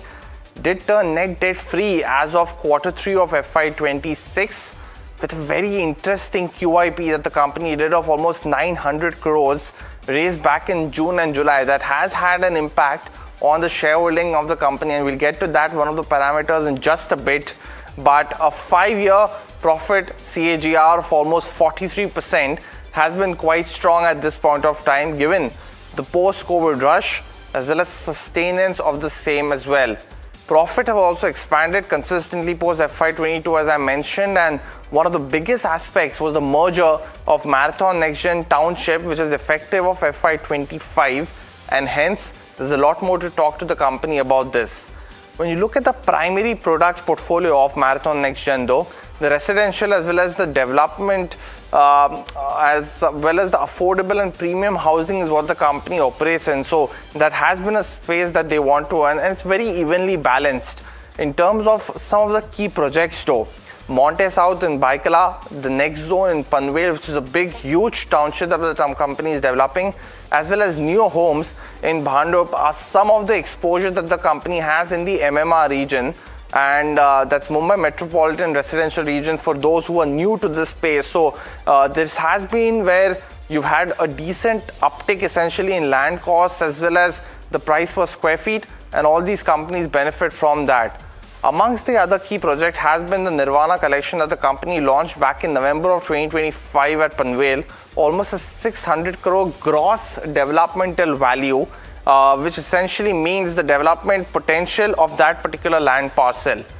Amongst the segments where I've spoken about, revenue has been 60% or majority of that coming in from the residential space. You've seen roughly realization of almost 18,000 rupees per square feet. But look at the revenue mix for commercial as well, because you see a higher realization there. So 40% coming in from this aspect. And while it's not as stable as a residential project might be, given that you could go out and sell out a number of projects within a particular span of time, you might have to deal with renters amongst others.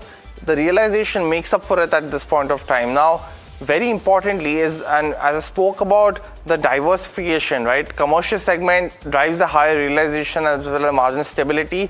But when you look at the diversified product mix, because of the townships in Panvel as well as projects in Bhandup, the affordable residential portion has now come to almost 30%. Now that's the blue bar down at the bottom.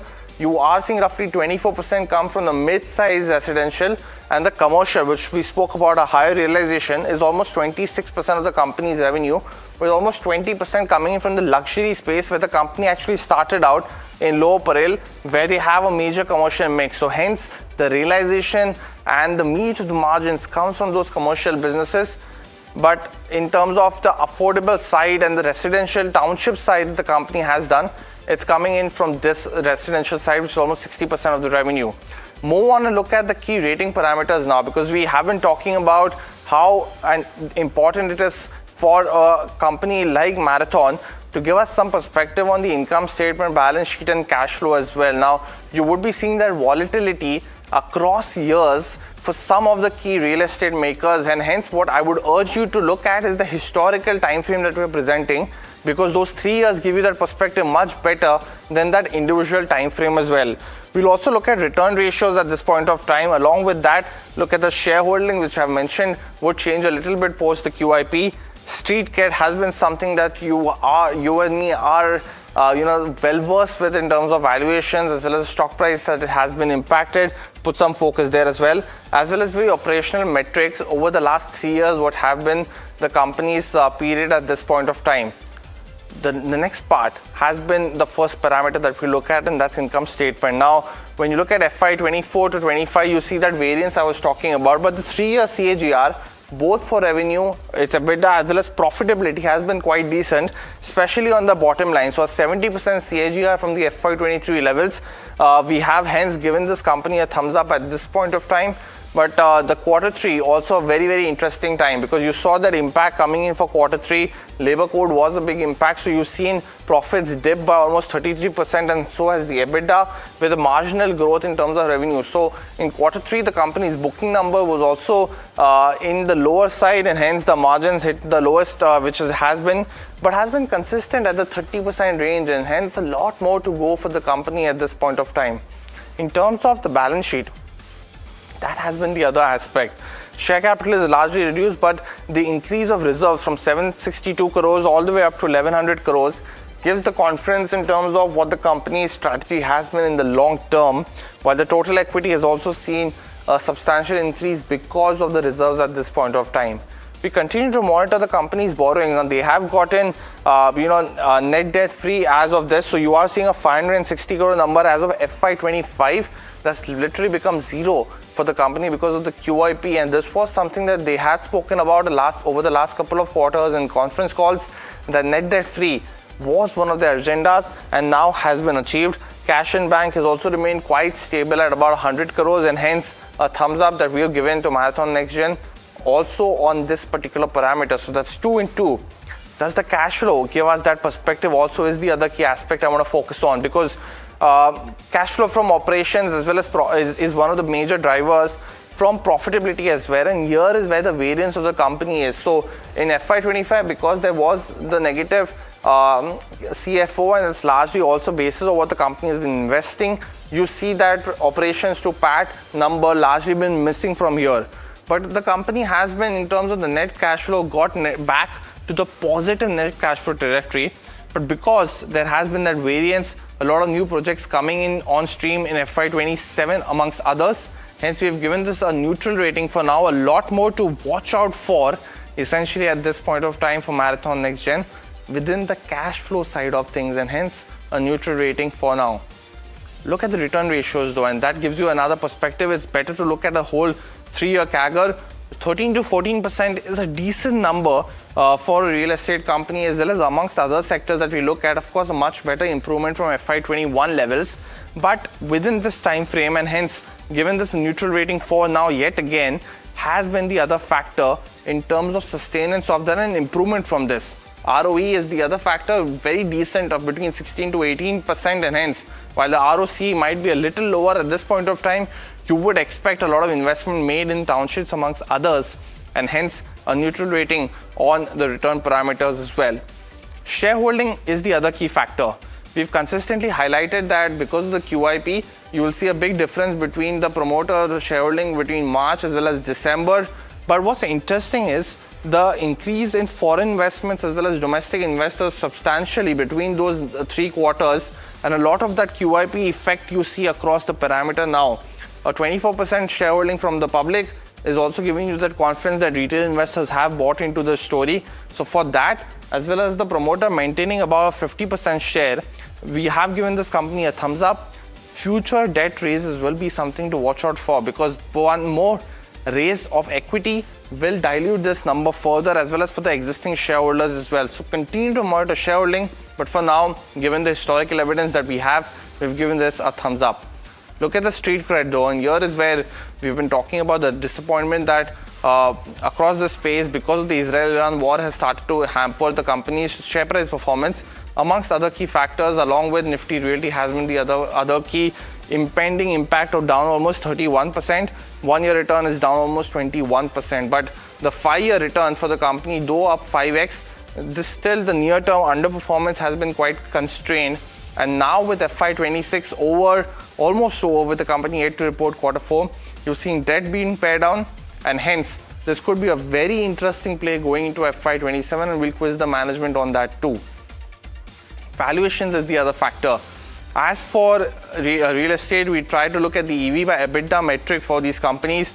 You've seen roughly a 17 to 18% metric for a lot of these companies trading in that valuation. So Marathon, of course, Sri Lotus, a recent listing, while the Nifty Realty as a whole also trades at roughly around 20 times. So you're seeing Suntech also trading at almost 22 times EV by EBITDA. This one, of course, is something to watch out for. So it's not extremely expensive, and giving the correction gets you into a lucrative factor. Finally, in terms of operational metrics, that is the other factor. We've consistently highlighted that the area sold by the company has consistently increased. So has the booking value. Will remain stable in FY25, but is yet to jump in back again in FY26. Pardon me. And collection been quite decent as well. Given this a neutral rating for now, to get some more perspective from the management in terms of the booking values, that will be something to watch out for in FY26, because we have seen the 3-quarter numbers has been quite decent as well. But go back to look at some of the key parameters as well as which we've spoken about, highlighting that the financial performance gives some perspective for income statement, which is a thumbs up for now. We've also given a thumbs up on the balance sheet, while cash flow and return ratios gives you a neutral rating for now. In terms of what we've seen the company's shareholding post the QIP, there has been a change in structure, a thumbs up here as well.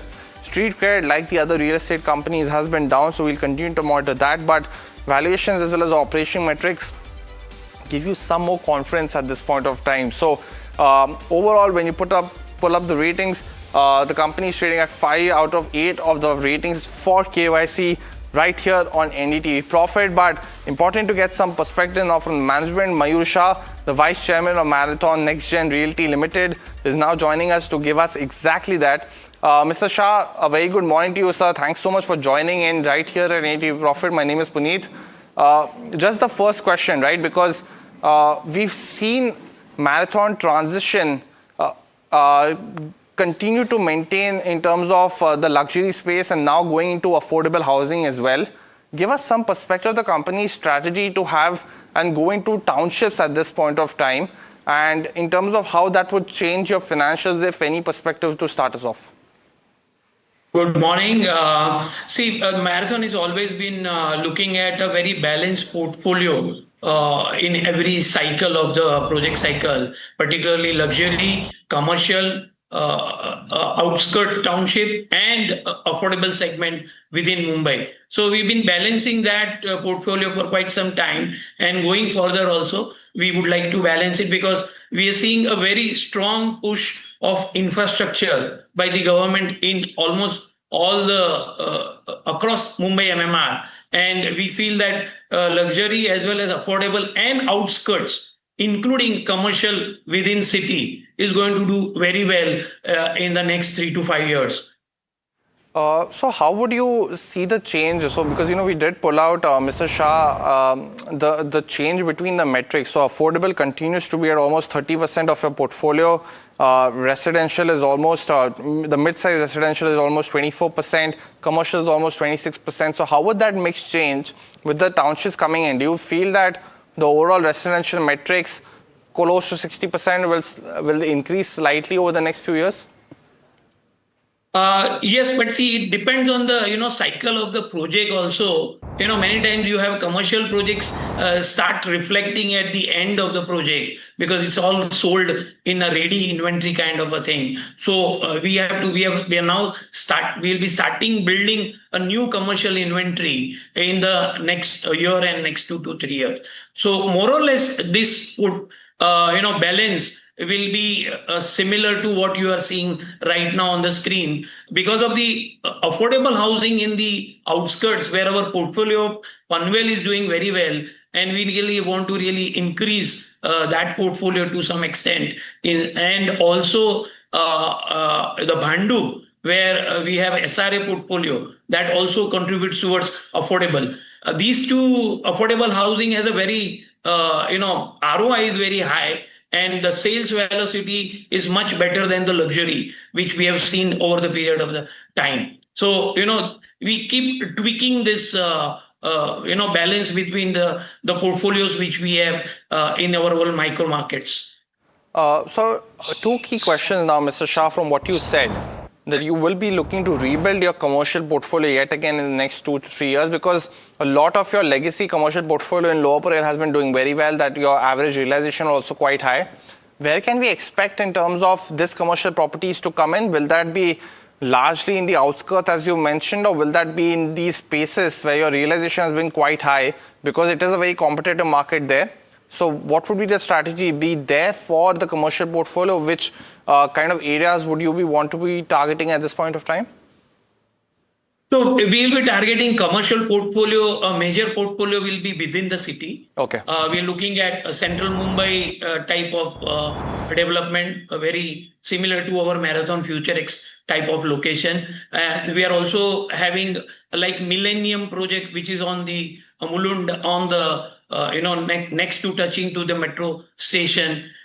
So that type of inventory where, within the city, a good office space, small business space are also in demand. And thirdly, in the outskirts, we are looking at next zone. We are doing close to 1 lakh square feet of retail space of the, completed, the phase 1 and phase 2 is already completed. Phase 3, we are looking at a large retail component in the 5 lakh square feet development. So we, office, retail kind of a combination, which would like to create for the next cycle. And Mr. Shah, you also mentioned about how within your residential portfolio, your affordable portfolio also has a very high ROI. Your return on investment is quite high. The sales velocity is quite high. But what we've seen in the last 2 to 3 years has been that the luxury side of the portfolio for amongst the other listed real estate players also has been quite strong. The collections have been quite strong, has been quite robust as well. So when you talk about affordable over the next couple of years going through, is your strategy that you want to address areas where there is a higher potential of first-time buyers coming into areas where it's still untapped, because that's been something that the market hasn't yet rewarded yet in that sense, if you know what I mean, in terms of stock price performance, because the luxury one, much more stable in that sense. So could you give us some perspective for this rationale? So luxury will continue. See, for our Monte South ongoing project, where we have already done Tower A and Tower B. Now we are already constructing in a very high speed the Tower C, which is 400 units. And we have a portfolio of a Tower D, another 1600 crore kind of inventory. So as and when we have scope available, we are again going to jump into a luxury residential. Even Tower C upper floor, between 35 to 64 floors are yet to be launched during this year. So you will see luxury on a similar pace coming into our portfolio of the realization. Okay, got that view, Mr. Shah. So you also had raised the 900 crore QIP in the last year. Roughly 340 crores was for debt reduction, which is now hampered. And so many congratulations for that, because you wanted to pay that off very quickly. Talk to us about the rest of the amount. What was that was, of course, for newer investments into new properties. Has that already been done? So is that 900 crores already utilized?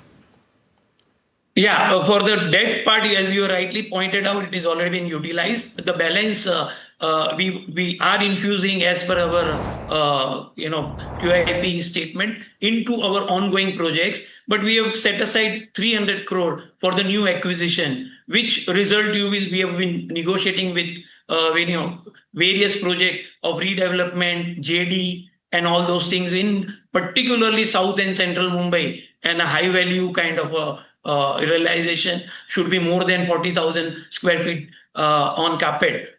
We are looking at only those market, and there you will see during this year we'll be announcing at least 3 to 4 very big projects to add into our GDV.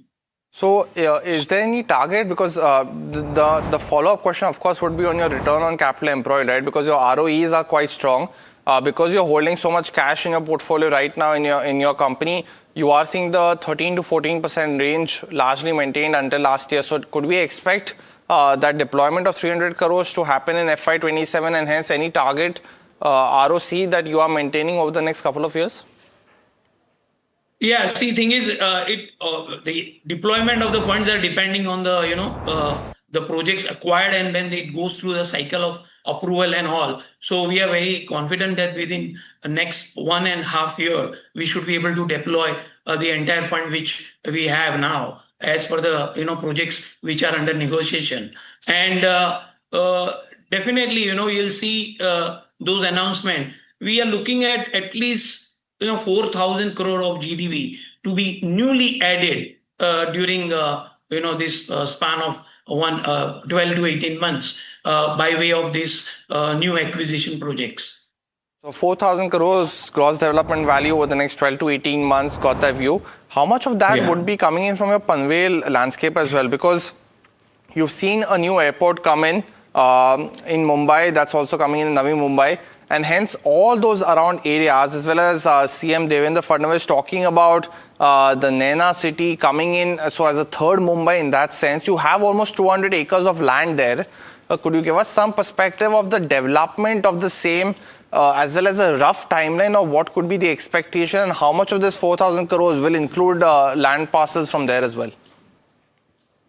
So for the Panvel phase 3 of the next zone, roughly 600 crore has already been launched, and that is under progress. The Nirvana collection, which we already are going through. For the Mumbai 3.0, there are very big plans of infrastructure development, particularly in our land bank, Panvel to Karjat rail connectivity, which is going on in a very high pace. And we expect that by 27 or latest by 28, we will have a local train going through Panvel to Karjat. And those stops of, Chikle, Mope, all those where these are the land bank which we are having, will be really accessible for something, similar happened between Kalyan and Ambernath, something like that. The development will take a very high pace. As on today, we are looking at some of the land bank coming into the development in 18 to 24 months by way of villa and plotted development. That is what we'll be focusing initially. But however, once this infra has been fully developed, like we have Sea Link already operational, airport Namia is already coming up full way. Some connectivity between the two airport, high-speed railway is also coming up, and all these infra which is been planned in a big way. I think will really bring these lands into a development in a fast manner. Got it. So a lot of those, public infrastructure connectivity projects is something that you will take advantage of. Got that point. Mr. Shah, the way you're talking, it just feels like you want to stay in MMR. So would that be a safe assessment that you're not looking to diversify out of this region for now, given the potential that you have also on realization and growth? Would that be a fair assessment? Yes, very much. Because we at Marathon treat Mumbai as almost 19 to 20 different micro markets. And if you look at MMR's sale data, for the last year, almost 34% of all India sales happened in Mumbai MMR region. Almost 1.6 lakh units are sold in Mumbai MMR. And if you look at even the inventory, is only 20 months inventory remaining. With huge infrastructure push, if you recollect today morning only, government has announced a very big push of transferring almost 80,000 acre to the MMRDA region to push 3 lakh crores of infra projects, where 300 kilometers of metro, multimodal, all entire coastal ring road, and all outskirts area to be very well within 45 to 50 minutes to the central Mumbai is something which has been the vision of the government. And with this in mind, I think nowhere in the world such kind of a huge infra push is happening. So we would really like to be taking advantage of all our land bank situated whether in Panvel, Dombivli, Bhandup. All these land bank will be much better utilized within the Mumbai. And we really feel Mumbai MMR is going to be growing faster than all other cities. Well, Mr. Shah, we'll have to leave it at that. Thanks so much for joining in. A lot more questions on cash flow amongst others probably in our next chat. But hopefully, best of luck for your quarter 4 results. Look forward to our next conversation. But thank you for joining us today. Thank you. Thank you very much for having me. Well, that was Marathon Nextgen. A lot more, in the next 12 to 18 months, almost 4,000 crores of gross development value to watch out for. But viewers, that's the end of this time of KYC. Stay tuned. A lot more action on the other side right here on NDTV Profit.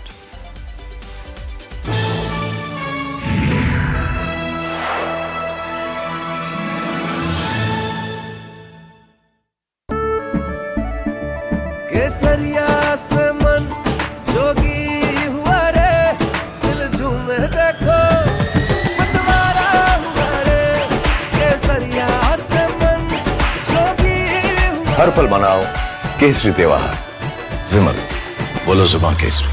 हाथ ये हाथ केवल हल नहीं चलाते, मिट्टी से सोना उगाते हैं। ये हाथ केवल सिलाई नहीं करते, देश को नया रूप देते हैं।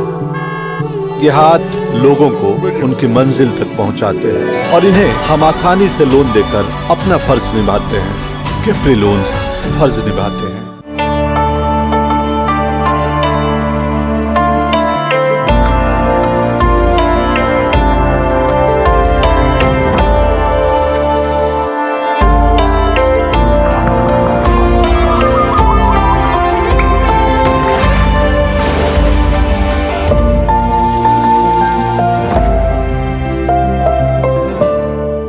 Presenting the all-knowing, all-powerful Tech Guru.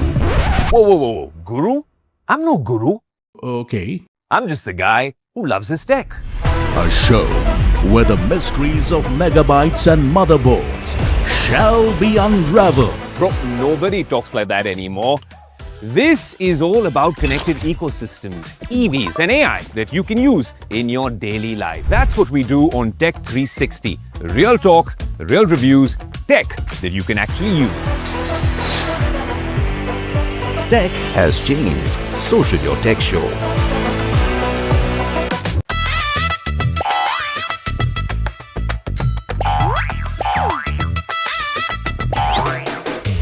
To understand the Tamil Nadu twist, join me in the midst of our people, language and politics. Vanakkam Tamil Nadu, here we come.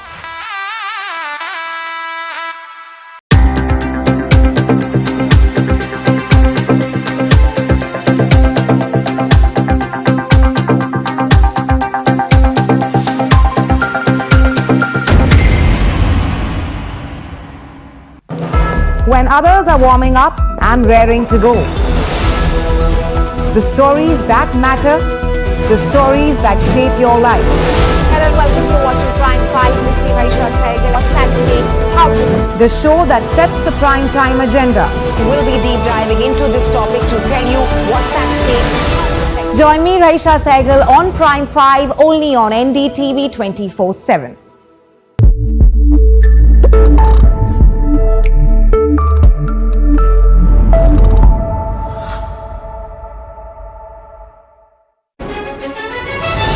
India, a land of story and resilience.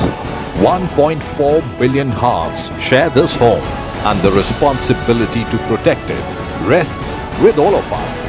As India moves towards net zero, every step matters. Walk with us as we discover the people and ideas shaping a more sustainable India. India's Sustainability Mission, an initiative by NDTV.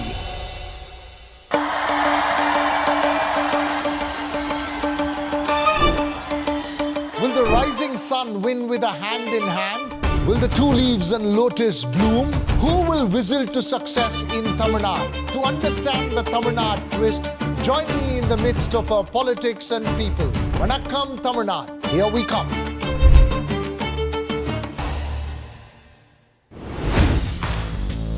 Hi, I'm Tamanna Inamdar. Watch me on NDTV Profit, where I break down the day's biggest business stories. What happened, why it matters, and what it means for your money. Hi, I'm Neeraj Shah. Watch me on NDTV Profit for the most incisive market intelligence and meaningful corporate conversations. And I'm Alex Matthew. Markets, mutual funds, insurance, personal finance. I help you cut through the noise and make smarter financial choices. And here's where you can watch us.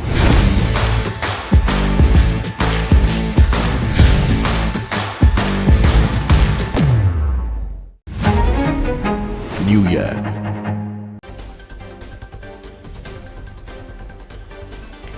Nifty continues to sulk on the last trading day of the financial year, hovering above 22,400 as weakness persists in the market. Crude surge and geopolitical uncertainty looms on Dalal Street, with all the sectors trading under pressure. Rupee opened the week in green, recovering sharply in early trade after regulatory intervention aimed at curbing banks' currency exposure. The turnaround follows a directive issued by the Reserve Bank of India, which placed a cap of $100 million on the net open position that banks can hold overnight. Sugar stocks surge as rising oil prices make ethanol more profitable. Global supply tightens and investors rush into a rare pocket of strength in a shaky market. Coal India subsidiary Central Mine Planning and Design Institute lists at a discount of 7% to its IPO price on the stock market. Now, the initial share sale was subscribed almost 1.05 times.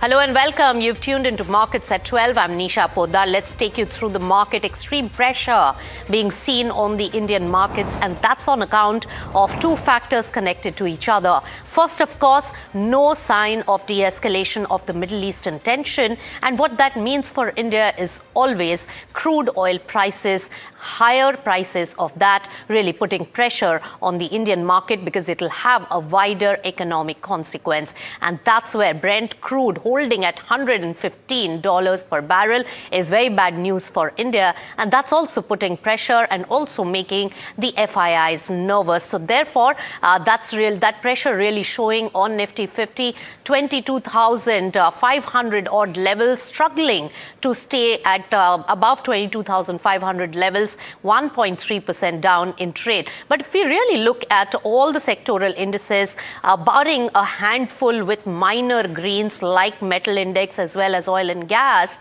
it's most of the sectors under extreme pressure and selling pressure. When we take a look at the banking sector, that's really underperforming the key index by a huge margin, over 2.5% down in trade. And remember, the banking space, the sector and the index is a quasi-investment into the economic prowess and strength of the country. And therefore, banks losing steam and underperforming is showing confirming the worry that the market has. IT sector too is lower in trade. PSU banks take a bigger hit. Nifty energy is in the green by a small margin. All right, let's take it straight across to Sonam Srivastav, who's the founder, CEO at Right Research, joining in. Sonam, pleasure, having you on NDTV Profit. It is a very weak day in trade, several uncertain factors, as well as crude really showing that pressure on the Indian market. How does one really tread in this kind of market condition?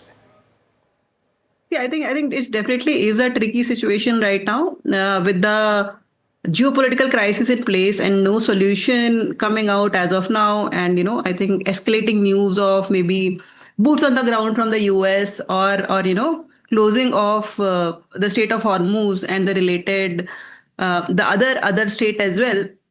I think that is putting pressure. That's what has led to escalation in the Brent prices. And the only resolution here would be some sort of ceasefire that comes in place. And I think we can see that today, therefore, you're seeing a movement in crude prices. Metals are also rising a little bit because of, supply shock from Iran in the aluminium trade. So I think I would suggest that, we have to be careful because, this situation is highly volatile. But yeah, I think given the level of correction that we are in, right, we might be near to the bottom. And if you are looking to allocate, I think we're getting a lot of requests from clients to top up or requests from clients to invest more. So I think it could be a great time for people to actually buy for the longer term, right? What are people buying, Sonam? So see, it's an interesting market where, you're seeing the flavor shift towards industrials, towards capital goods, automobiles, etc. So I think there are a few sectors that are in flavor right now. I think even in the financial, certain NBFCs are attractive. But like you said, the broader banking sector is seeing pressure, right? But yeah, I think the amount of fear that is there in the market right now is quite extreme. The sentiments have been hit quite a bit. But India's institutional flows, from the domestic market are robust. Valuations are very attractive right now. And yeah, I think it is actually the best time to invest for the longer term, right? All right. So you're saying invest for the longer term, but Sonam, always the question is how much lower will it go, and am I really, taking that risk? But thank you so much for joining us with your insights on the market and investment strategy. All right, let's shift focus to one particular sector which has been fairly resilient to the war impact, and how does it really impact and also gain momentum when it comes to the green energy and other energy sectors, while we are grappling with the shortage of crude oil and other fuels from overseas. Let's take it across to our special guest exclusively joining on NDTV Profit to talk about this impact on the energy sector. We are talking about JSW Energy. Sharad Mahendra, who's the CEO of JSW Energy, joins us now on the show. Sharad, always a pleasure to speak to you and welcome you on NDTV Profit. My first question, even when the markets were showing extreme weakness, it was the energy sector, the green energy sector, which was showing a lot of resilience. As a sector leader, how do you see the entire energy space in power production really benefiting or being impacted by the current war situation? Yeah, thank you, Nisha. In fact, yes, very pertinent. What the observation is absolutely correct. What we have seen, the different modes of generation in the country, we have seen a very huge capacity growth addition in 2025, which is the pre-crisis period in the green energy space, which was more than the demand. But definitely with this West Asia crisis which is coming, there are huge pressures, especially on the certain gas-based power generation is coming under pressure. And also knowing that solar capacity addition, which has been a significant addition last year, takes care of the power demand during the daytime, and intermittently the wind energy also takes care during the daytime. But definitely the round-the-clock, reliable power supply around the clock, it is the thermal coal-based generation which is becoming the prime generating factor, especially when there is a significant reduction we are seeing in the gas-based power generation. Just to support this with number, if you see the pre-crisis, when we talk of, say, maybe January, February, the share of coal-based generation was almost 70% in the total power generation in the country. But gas-based generation, which was ranging between 15 to 18%, in the month of March, the gas-based generation has come below 5% power generation, and that too only to the regulated sectors. Share of coal-based generation from 70% has increased to 76%. And Government of India, also the Ministry of Power, has issued the emergency clause of ensuring that all coal-based generating power plants are available 100% and generate the power at maximum load factor. So these are the positives for the sector, especially keeping in mind the extreme weather conditions which we have started witnessing as compared to last year. I think the peak power demand is expected to reach about 270 gigawatt during this summer. All right. In fact, extremes of that summer is also something we are bracing for. Sharad, a point very rightly mentioned, while we are energy deficient on different pockets. But you mentioned that coal-powered, that is thermal assets, are now coming to more utilization. And thank God to that whole debate about renewable versus thermal power. And thank God that we did not give up on our thermal power projects. This is where we require that the most. But what about the coal price increase also? And what is the impact of that? Because as all the energy resources really escalate in prices, of course, the mark is also translating to also the coal prices. And that could put an impact on the coal-based plants as well? Yes, to limited extent. Yes, but just speaking in continuation to what you said very rightly, that definitely we maintained our coal-based power generation and not just focusing on the green energy, because the sustainability part, energy transition, continues to remain focus of the country to reach 500 gigawatt of green energy by 2030. But now with this crisis and the way the demand growth and the industrial growth the country is witnessing, one of the fastest growing economy in the world of this size, I think the energy security also, Government of India has clearly stated that energy security is the focus. That is the reason that in next 7 to 8 years, almost 100 gigawatt of coal-based capacity, new capacity additions are going to take place. So one is this, and definitely in terms of the demand when we are seeing, this will be taken care by the thermal capacity addition, which is going to take place to ensure the reliable power supply. Right. So reliable power supply, and we are bracing up for that also in extreme summer. But Sharad, when we talk about your company, of course, we are ending one quarter, and the last quarter, there was a three-pronged strategy which really impacted your company, and you have been consistently growing in. You're also increasing your thermal power projects and capacity there and pushing the generation over there. The second, you have bolstered your overall portfolio with acquisitions as well. And new organic renewable energy setup capacity is also really adding to the momentum. How do you see this whole mix really panning out? And also, are the kind of deliverables that we saw in the last quarter gone by with a huge generation capacity really pushing in the sales, is that going to be maintained in this particular year, this particular quarter as well? Or was that the peak that we saw in the last quarter? Yes, very correct. See, one is that definitely we are growing in across the segment, whether it is coal-based, whether it is wind, solar, or hydro. There is a significant change in our thermal capacity increase, is that we have moved earlier, maybe till few years back, we were totally dependent on imported coal. What you asked some time back, the impact to our business on change in the dynamics in the international coal supply or prices, we are insulated to a large extent, because all is a long-term tied up power, and any impact on currency or any impact on the international coal price is a pass-through. So we remain insulated from that, and whatever capacity, our share, which used to be till few years back 100% dependence on coal, Now our total thermal capacity, more than 65% is domestic coal-based capacity. And we have not seen any change in the domestic coal prices because there is a huge availability in India of domestic coal. So that is a big positive, and two of our big plants are next to the coal mines. So that gives the advantage to us. And also in terms of generation growth, what you said, yes, the capacity, like we started the year, this year, the year which is ending now, we started the year with about 10.8 gigawatt of capacity.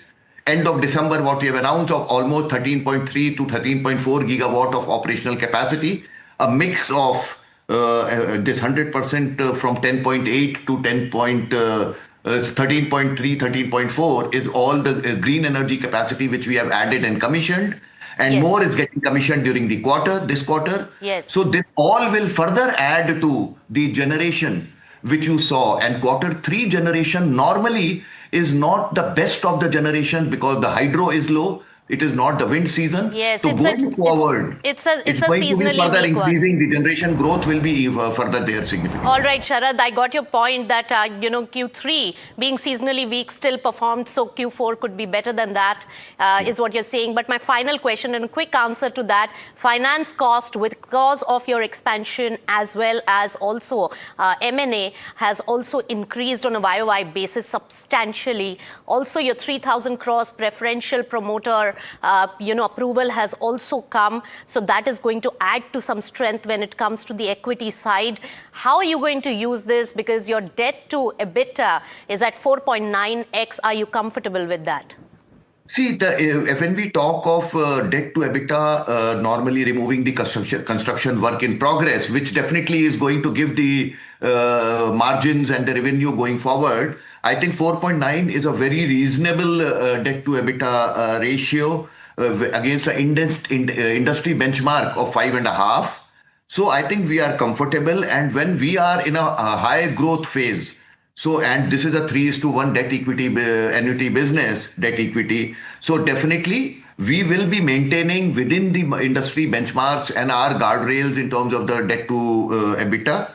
And growth we will continue to maintain. And as and when required, we will be raising the equity, for which we already have the board approval. And of course, this preferential shares, this process has already been completed. Part of the money we have received and we will be receiving in due course as and when the company needs.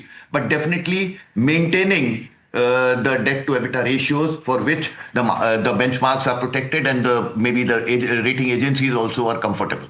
All right, Sharad, thanks so much for that clarity, because when expansion goes hand in hand with the key critical ratios as well, that needs to be maintained when it comes to net debt to EBITDA and net debt to equity as well. Thank you so much, Sharad, for giving us a lot of insights on the power sector and also the company's momentum towards greater generation of capacity. Thank you for joining us. Thank you. Thank you very much. All right, let's move on to another important news developments, and this comes in from the Dalal Street. EPL and Indovida have struck a big ticket merger, and the deal created a scale packaging major. That is the aim, with a combined valuation of around $2 billion that we are talking about, bringing together the complementary product portfolios and also global manufacturing reach. In fact, I spoke to the management of EPL, Hemant Bakshi, the MD and global CEO of EPL, about the mega merger and also what it brings to the table for the company and value creation for the shareholders. Listen in. Hemant, what's the rationale of this big transaction? Because Indovida is not just into manufacturing of the packaging material, but also into trading of the raw material for manufacturing the packaging. Yeah. So, Nisha, let me step back and talk to you about the rationale of this deal. So firstly, EPL is in a really good position right now. We've declared double-digit growth for the last 3 quarters consecutively. Our EBITDA has grown by 300 basis points. So we think we have strong foundations for the next phase of our journey. And what we have said, our vision is to create the emerging markets packaging leader for the consumer business. So that's what we want to build. And there are 3 important pillars to this strategy. The first is we want to go into more emerging markets. We then want to make sure that we can expand beyond tubes. Right now, our business for the last 40 years has been in tubes, but there's an opportunity beyond that. So we want to build new formats. And thirdly, we want to become innovation partners for the large and emerging brands in the emerging world.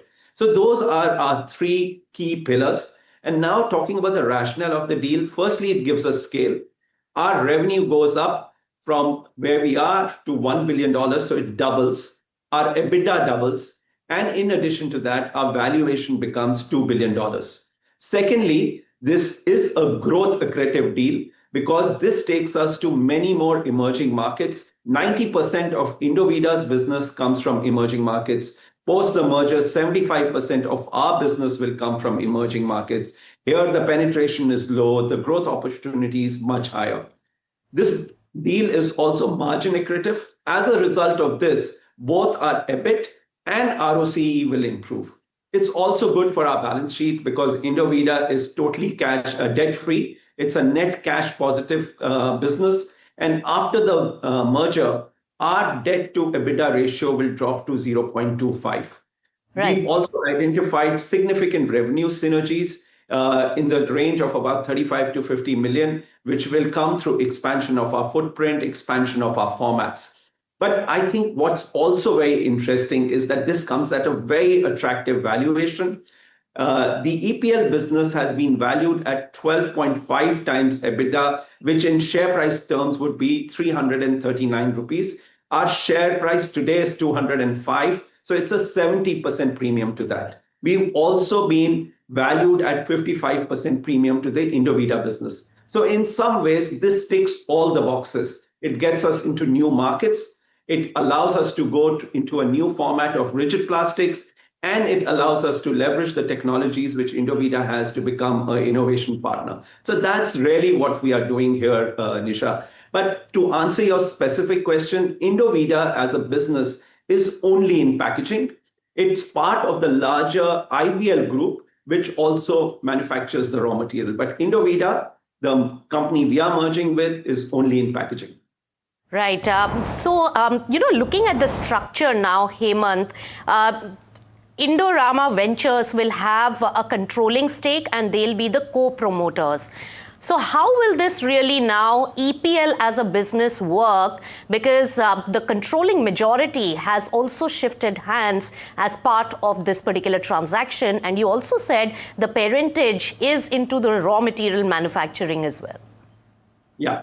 So as a result of this merger, once the approval comes through, IVL will have 51.8% share. Blackstone will be diluted to 16.6%, but both of them will continue to be joint promoters of this business. Rest of the stake will be with the public. So that's how the structure is. And in some ways, we believe this is very, very good for us. Blackstone has been pivotal in our journey. We've gained enormously by their thought leadership and access to the very extensive network they have. And they remain very engaged with the business, and we'll continue to benefit from that as we go forward. IVL has been a large business, and I have now worked with them for the last 5 months, and I've been really impressed by their business acumen and what they've done. In the last few years, they've executed 50 acquisitions and integrated them successfully into their business. So that again is something which we will benefit from. So in all, deal making that Hemant, I would see this as Blackstone's part exit at a much higher valuation that you command in the market, that is 70% higher. What is the rationale for ascribing such a premium in this transaction to the company? Yeah, so the valuation has been done by independent experts. And I think they are valuing the strength of the EPL business. We've made a pivot recently towards beauty and cosmetics. So while oral remains very important, beauty and cosmetics has now become 40% of our business. This is a faster growing business and has much higher average selling price. And we are doing exceedingly well in this. Last quarter, we grew by 20%. We've been able to enter new markets. We entered Brazil about 3 years back, and the success in Brazil has been absolutely stunning. And more recently, we've gone into Thailand, which gives us access to Southeast Asia, which again is a fast-growing beauty and cosmetic market. So therefore, we've done geographical expansion, we've moved into new segments, and we continue to be seen as sustainability and innovation leaders in the market. So I believe this value has been ascribed because of the strength and robustness of our business model, which is showing significant growth. Right. All right, so that was the management of EPL on that large transaction. Remember that Blackstone, which is the promoter of EPL, is now being diluted. It's going to be a co-promoter with Indorama Ventures. So the parentage of the company also changes with this particular transaction. With that, it's a wrap on this edition of Markets at 12. But keep it with NDTV Profit. Lots of news and views and market action on the other side. Thank you so much.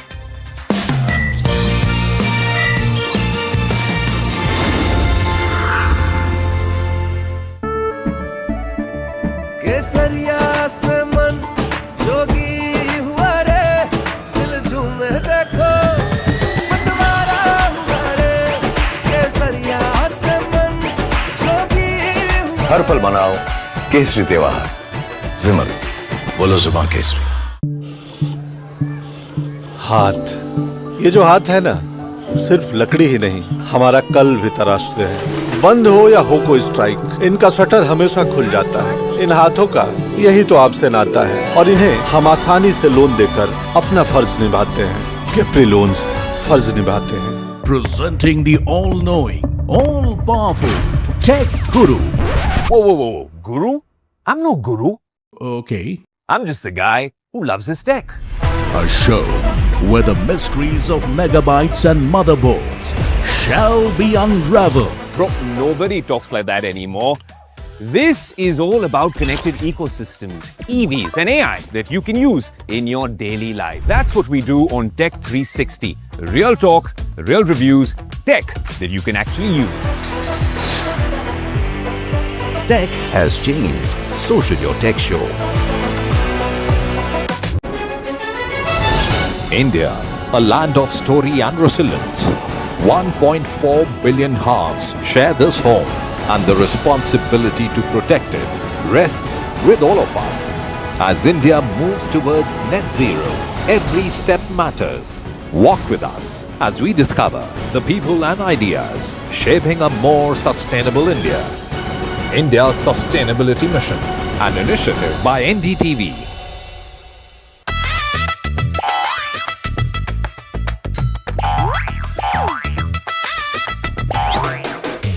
To understand the Tamil Nadu twist, join me in the midst of our people, language and politics.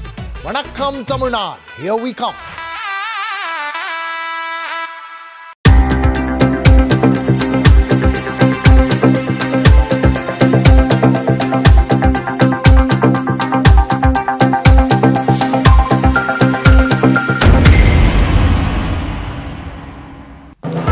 When others are warming up and raring to go. The stories that matter, the stories that shape your life. Hello and welcome to watching Prime 5 with me, Aisha Sehgal. On Saturday, how to The show that sets the prime time agenda. We'll be deep diving into this topic to tell you what's at stake. Join me, Aisha Sehgal, on Prime 5 only on NDTV 24/7.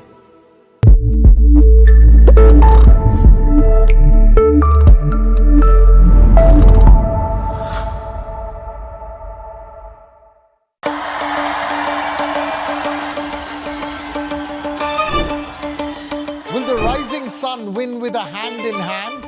Will the two leaves and lotus bloom? Who will whistle to success in Tamil Nadu? To understand the Tamil Nadu twist, join me in the midst of our politics and people. Vanakkam Tamil Nadu, here we come.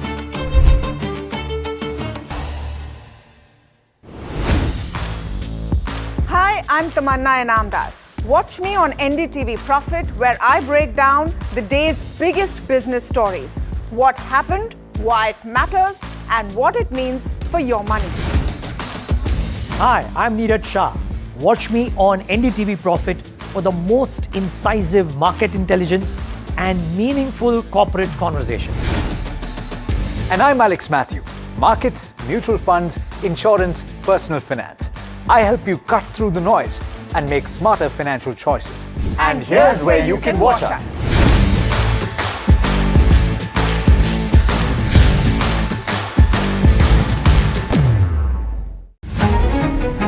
new year. New power panel. India market open. Now in its boldest lineup. This is where the trends get tested and stocks get conviction. I'll recommend a buy call on a stock only when I'm fully convinced on the stock. With a tables upping buy. And when the street wants the levels, he brings the chart. Charts speak the truth, and I deliver the levels with no frills. Parag Thakkar and Kush Bohra are now part of the morning crew with Tamanna, Neeraj and Alex. Same show, sharper voices. Every morning on India Market Open, your favorite market show just got better. On NDTV Profit for your profit. Presenting the all-knowing, all-powerful Tech Guru. Whoa. Guru? I'm no guru. Okay. I'm just a guy who loves his tech. A show where the mysteries of megabytes and motherboards shall be unraveled. Bro, nobody talks like that anymore. This is all about connected ecosystems, EVs and AI that you can use in your daily life. That's what we do on Tech 360. Real talk, real reviews, tech that you can actually...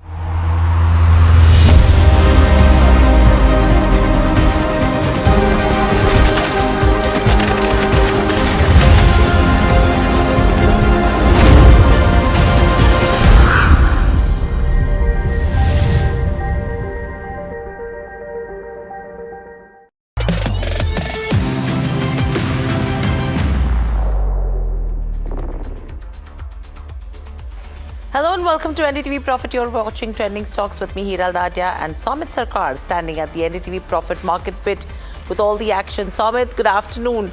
You know, a slight bit of a recovery that we are seeing in terms of markets as well, but what is that setup looking like right now? Is sustainability the key? The setup continues to remain weak. This is for the second consecutive session where we are seeing a downtick that has come into the markets. And in the last two trading sessions, we have declined by close to around 800 points that we have seen, at least for the benchmark. And the intraday support is something that we have seen around the 22,450 level, while the intraday resistance continues to be around the 22,700 mark when it comes to the benchmark index. And today the lowest level was, in fact, Nifty's lowest level that we have seen since April 2025. So 11-month low is what we have seen, at least for the benchmark coming in trade. And given the fact that today is the last trading day of the financial year, for the entire financial year, Nifty is trading or has reported its worst financial year drop that we have seen since FY20. That is the COVID year drop that we had seen. And Nifty is down nearly 4% in FY26. Now, if you look at the sectoral indices in trade today, it's the metal and the PSU index that have been gaining in trade, while on the flip side, banking index has been under pressure, largely led by PSU banks that we have seen in trade. And when it comes to the metal index, the gains are largely led by aluminium players. Hindalco, Nalco, all have been gaining in trade. And that's pretty much the market setup that we are looking at. Benchmark support seen at 22,450. Yes, we have seen some kind of recovery from that level, but resistance continues to be around the 22,700 level for the benchmark. Okay, you know, I mean, that's what it looks like so far as we speak. But let's quickly look at the watch list. Now, heavyweight banks are under focus and they've been seeing pressure on the back of RBI tightening the forex positions and capping the net off. Shriram Finance is down 17% in the last 1 month. Bajaj Finance, we've seen a large block that's happened. Auto OEMs are in focus as well ahead of the auto sales numbers that will start trickling in day after tomorrow. Aluminium companies are in focus on the back of the price hikes that have come in as well. Moving from there on, if you see in terms of other names, you have Coal India. They've done a JV with DVC for power. Defense stocks where DSA has approved a 2.38 lakh crore order. So some buzz happening there. IRB Infra is trading ex-record date in terms of the bonus. KNR Construction on the back of the order win. And you have Urban Company, which has now started InstaHelp, where they've crossed 1 million monthly bookings. IRB Infra is another one that we already spoken about. Sugar stocks are in focus where Brazil has cut the exports and India benefits.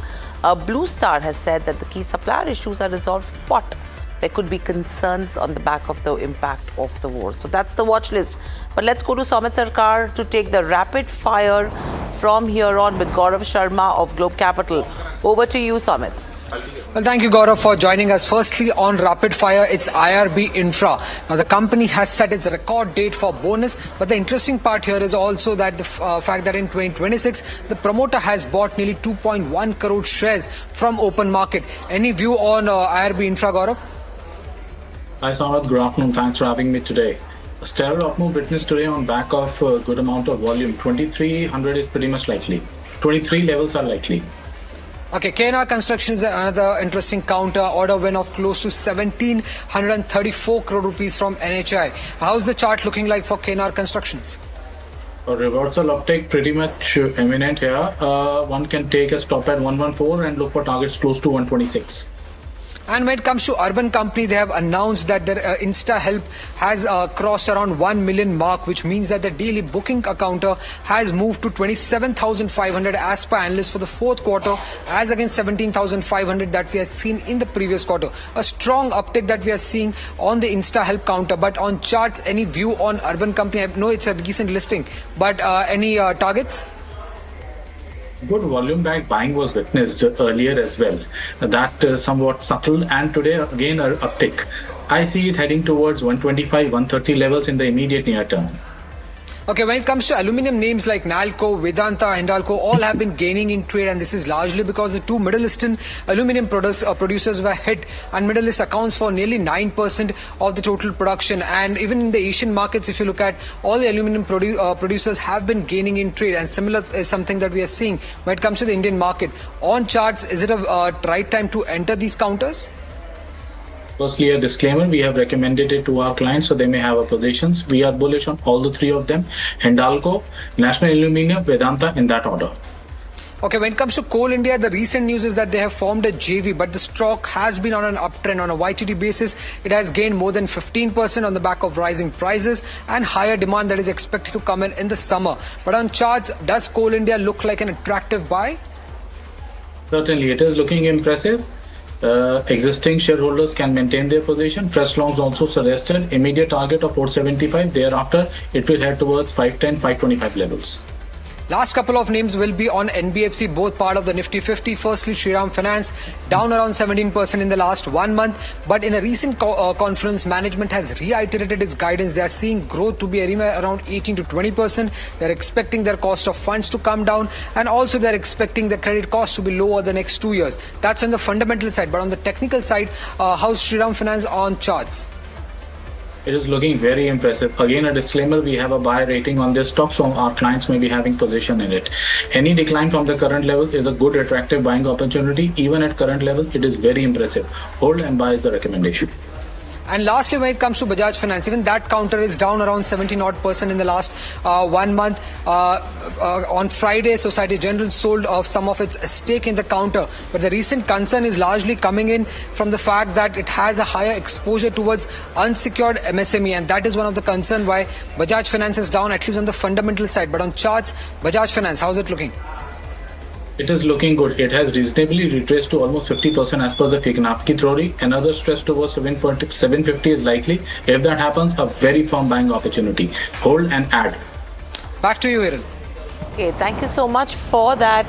So far in terms of the watch list. But before we head across to the stocks which are trending on Google, let's quickly address the flashes at the bottom of your screens where the new ECMS scheme has been announced. The production target is pretty strong, where they've said that they've achieved production of 4.51 lakh crores under the ECMS scheme. But I would want to talk about the beneficiaries.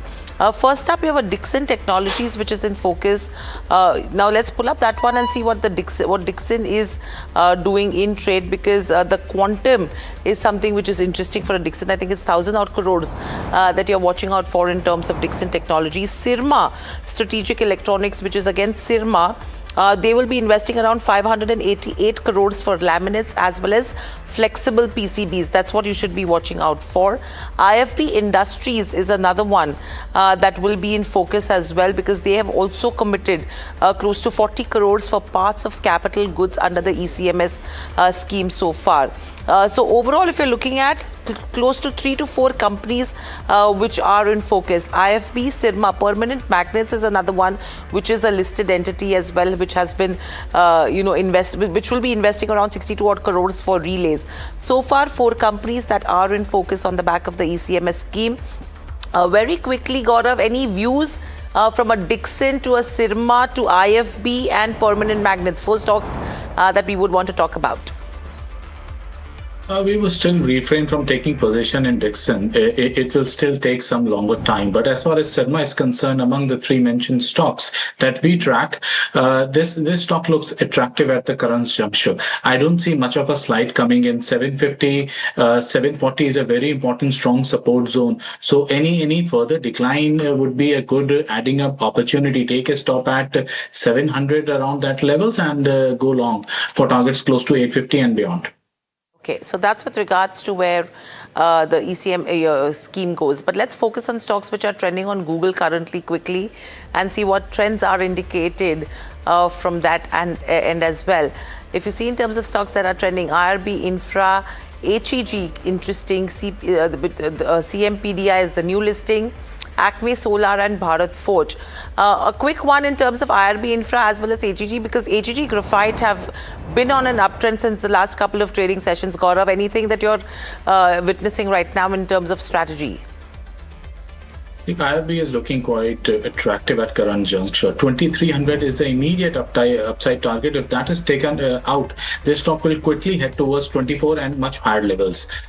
Apart from this, even HEG that you had mentioned is also looking good. It has witnessed a dip. This is a good buying opportunity after a steep buying witness in the previous trading session. Therefore, this can also be considered as a trading position. Take a stop at 520 and look for targets close to 600 and beyond. So that's with regards to stocks which are trending. But thank you so much, Gaurav, for joining in. Always a pleasure to speak to you. But moving on to our next story, which is trending, which is the Reserve Bank of India on Friday issued a directive asking banks to limit their net open positions in the onshore derivative market, deliverable market, to $100 million each. In fact, this move is aimed at curbing the depreciation of the Indian rupee. Bankers, however, are worried that this move will dent their Q4 profitability because this will actually hit their treasury income to some extent. They were talking about 3,500 to 4,000 odd crores, which is the overall impact to the treasury income of all of these banks put together. And apart from this, if you see in terms of the rupee movement as well, if you just pull up the intraday chart of INR, that will tell you we've bounced back to those levels of 94.69. The idea was to, get further easing to the tune of a rupee, but the bounce back has come back yet again. Piyush Shukla joins us to tell us what's happening. Piyush, over to you. Yeah, thank you, Hiril. We have heard that banks have sought a 3-month timeline for this rule to be implemented. Most of these tenures of these securities is within the 1 to 3 month period, and that is why they're saying give us 3 months to wind down our positions. And also they have mentioned how this will dent their profitability. Bankers are asking the RBI, please, that you should make this directive applicable from a prospective basis, not a retrospective basis as well. They did meet with RBI official, the large bank treasury officials met with RBI on Saturday, conveying some of these concerns. Now, we have learned from sources that large banks have upwards of $250 to $300 million of exposures in such market, and now they will have to wind down their positions before April 10 as per the RBI directive. Previously, the RBI had allowed banks to park 25% of their overall Tier 1 capital in such markets. RBI essentially introduced these directive to curb the rupee, which fell to the level of 94.84 on Friday. As Hiral mentioned, the rupee has recovered today. Back to you, Hiral. Much for that, for getting us what it could mean. Let's get in Sachin Jasuja from Centricity Wealth Tech. Sachin, welcome to the show. My question to you is, we're talking about a hit to the bank's treasury income in the fourth quarter. How would you look at this kind of a move? Is this a short-term, problem, but longer term? Any dip in terms of any of these major banks could be a buying opportunity?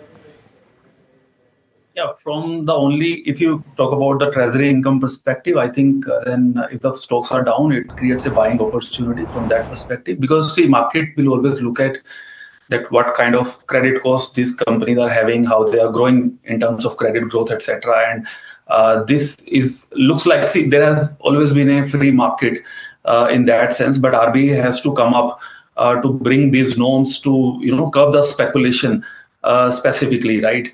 So from that perspective, welcome move from RBI, and because it affects only 1 quarter treasury income, so I don't think that it impacts materially to their valuations, etc. So it creates a buying opportunity for most of the larger banks like ICICI, HDFC, or maybe SBI, who will be affected most, where they have got the exposure above $100 million. Sugar stock is something that have been buzzing in trade. All the counters are up over 5% in trade. Let's get in Jasmeet to understand why we are seeing this kind of a move, Jasmeet. Well, thank you for that, Soumit. If you look at overall sugar as a sector, we see Brazil being the largest producer of sugar, and those Brazil companies are cutting down the production of sugar in the coming season of April. This is because they want to convert more of sugar into ethanol as the energy demand increases. So given the reduced demand for overall sugar and reduced production by Brazil, it would lead to Indian price rising in the future. So that's why the sugar is buzzing in trade. Now something like Dwarkesh sugar is up 30% while Mawana sugar is up 8% in today's trade, given the increased demand for the sugar going ahead as Brazil will cut down the overall production in the coming season.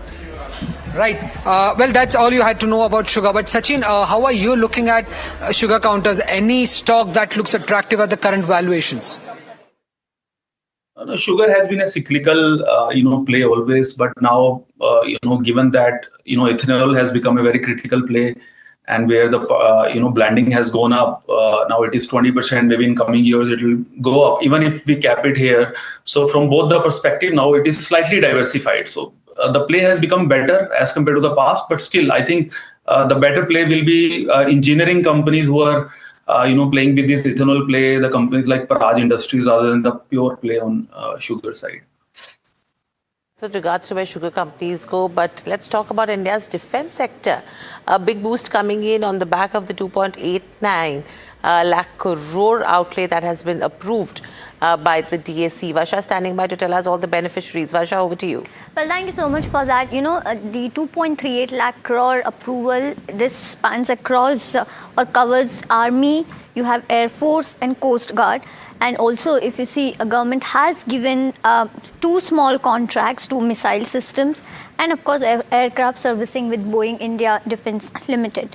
Talking about why is government spending this much or why the money is being spent, of course, because India wants stronger security, modern weapons and less dependence on imports. Talking about, where this money will be utilized or where this money will go, let's start with Army. Under Army, India will require air defense system to stop enemy missiles, then tank ammunition, then Dhanush guns, of course, the 300 units are being needed, then military communication systems and surveillance drones are some of the areas where money will be utilized when it comes to Army. Talking about Air Force, a 60 transport aircraft will be needed, that is 1 lakh crore project. Then you have S-400 missile systems for long range defense, you have combat drones. So these are the areas when it comes to Air Force where the money will be utilized. Talking about Coast Guard, air cushion vehicles is one of the area where money will be utilized. Lastly, if I were to talk about which companies will benefit, because that's what is investors interested into. You have Bharat Electronics Limited, which is present in electronics and radar system, will see benefit out of this. You have Bharat Dynamics Limited also, which is present in missiles, will see the growth prospect from here. Even L&T, if you see, will see benefit considering the defense systems that they have, and also Ashok Leyland, which manufactures your army vehicles, will also be in focus. So these are some of the companies which will benefit from 2.38 lakh crore approval by DAC. Okay, thank you so much for that. In fact, a couple of your shipping companies also are in focus along with this, like a Garden Reach, which is seeing some smart moves in today's day of trade. Sachin, any view when it comes to the defense players, because the outlay is pretty strong? The only concern that everyone has is with regards to execution, because order books are absolutely mind-blowing. What would you advise investors to do? I think absolutely, Hiral, you're right. Execution is the key in this segment. Though we have been improving in that front, but yes, going forward, what we see, the kind of new companies which have emerged in defense space, data patterns, even, editor just discussed about, Bharat Electronics, where there's a lot of push on the electronics, radar size, jamming, right? So the new segments where the warfares now are quite designed first, into that segment that initially on the aerospace side, you have to be really strong on the radar and communication and electronics. So from that perspective, all these companies, data patterns, MTAR and BL will have a, better edge as compared to the other defense companies. Well, given the rising temperature, AC companies continue to remain in focus. Now, we spoke to the management of Blue Star to understand the inventory level and how the price hikes have been received by customers. Listen into what their management have to say. Is there a worry on the market sentiment? I mean, thus far, at least the brokerage notes that have come out are saying that or investors who go and visit on-ground channel checks are saying that the consumer sentiment has not been hit very badly thus far. Do you differ there? Invariably, it will happen. Today, they are not seeing the pressure, basically because inventory that was built at old prices are there. The price hike is to the tune of around 13%. See, 5% comes out of energy label change, around 8% due to input cost material, excluding plastic. And the styrene, polystyrene prices are going up now. So let us imagine that is not necessary at this point of time. So the moment they see the prices are higher, and it all depends on when this Middle East crisis will end. Mr. Tyagarajan, I just want to get a sense of the timelines, right? Because the last time we had spoken, you had said, and this is before the conflict, so you had said that you were looking forward to a build-up of certain demand from the dealerships because prices were expected to go up. So I'm trying to understand the timeline of events from that point to this point. The prices have increased, and has it only been that 13%, or is that the latest round that is yet to take place? No, December 2025, energy label change is going to commence from 1st January 2026. We are allowed to bill to the dealers, and the dealers can buy that product and sell till that inventory is lost. So therefore, the dealers end up buying. That price increase due to energy label change, like to like. Strictly speaking, let us say old 5-star is becoming a 3-star at this point of time, for argument's sake.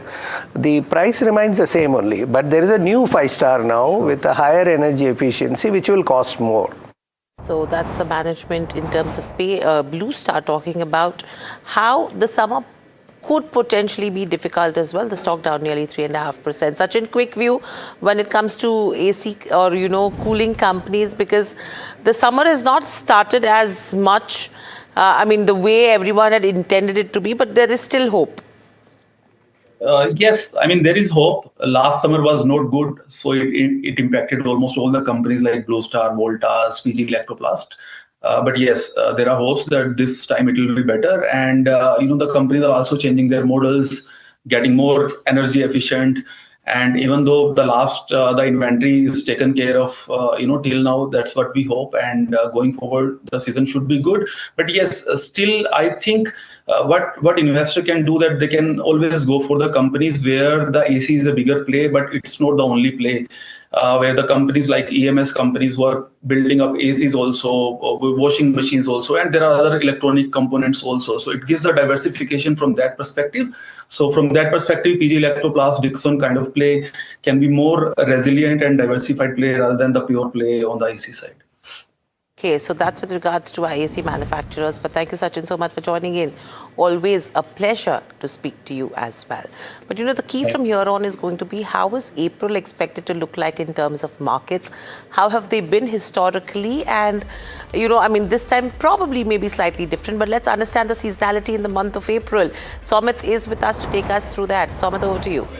Yes, April month has always been good for the markets. At least that is what the seasonality is indicating to us. Now, what we have done is we have analyzed the last 10 years of the of April month, and what we have seen is that Nifty has managed to close in green nearly 8 times in the month of April, and the average returns, if you look at, is positive 3.1% that we have seen for the benchmark. Now, positive returns of more than 3% is something that we have seen in 2018, 2020, 2023 and 2025.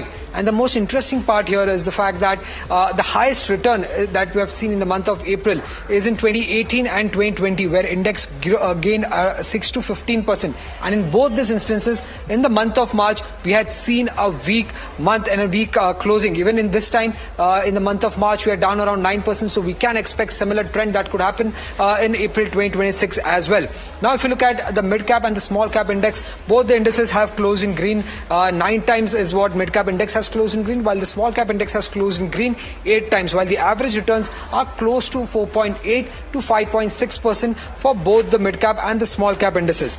Now, if you look at the sectoral indices, it's the Nifty Auto Index which has closed in green maximum number of times, 9 out of 10, average returns 5.9%. And when it comes to FMCG, energy and bank, all these 3 indices have closed in green anywhere between 7 to 8 times, while the average returns are anywhere between 2.7 to 4.7% for these indices. Now, apart from that, the other indices, if you look at metal, pharma, real estate and IT. Now, out of this, IT is the worst performer, down, gained only 3 out of the last 10 Aprils, while the average returns is negative 0.4%, while the other indices have managed to close in green 7 times, while average returns are anywhere between 5.6 to 6.1%. Now comes the most interesting part. These are the stocks that have closed in green more than 8 times, and the average returns are also more than 8% that we have seen. JSW Steel, Aurobindo Pharma, SRF, Godrej Properties and M&M tops the list. These are the top 5 stocks that have given the highest return in the month of April, on an average anywhere between 9 to 12%. Another interesting counter which is not part of this list is Divi's Lab. Now, that is one stock that has closed in green in all the months of April in the last 10 years, and average returns is more than 8%. Now, on the flip side, there are 2 stocks that have closed in red 7 times and average declines is more than around 2%. Alchem Labs, average returns of negative 2%, and Infosys is another counter which has declined around 7 times in the month of April, and average returns has been negative 3% in the month of April. Okay, so that's with regards to what the historical data is suggesting for the month of April as well. Thank you, Somit, for that. But completely out of time. With that, it's a wrap on this edition of Trending Stocks with Somit, the team that put the show together, and myself. Lots more lined up on the other side. In fact, this is going to be a special discussion on the RBI move when it comes to the Indian rupee and the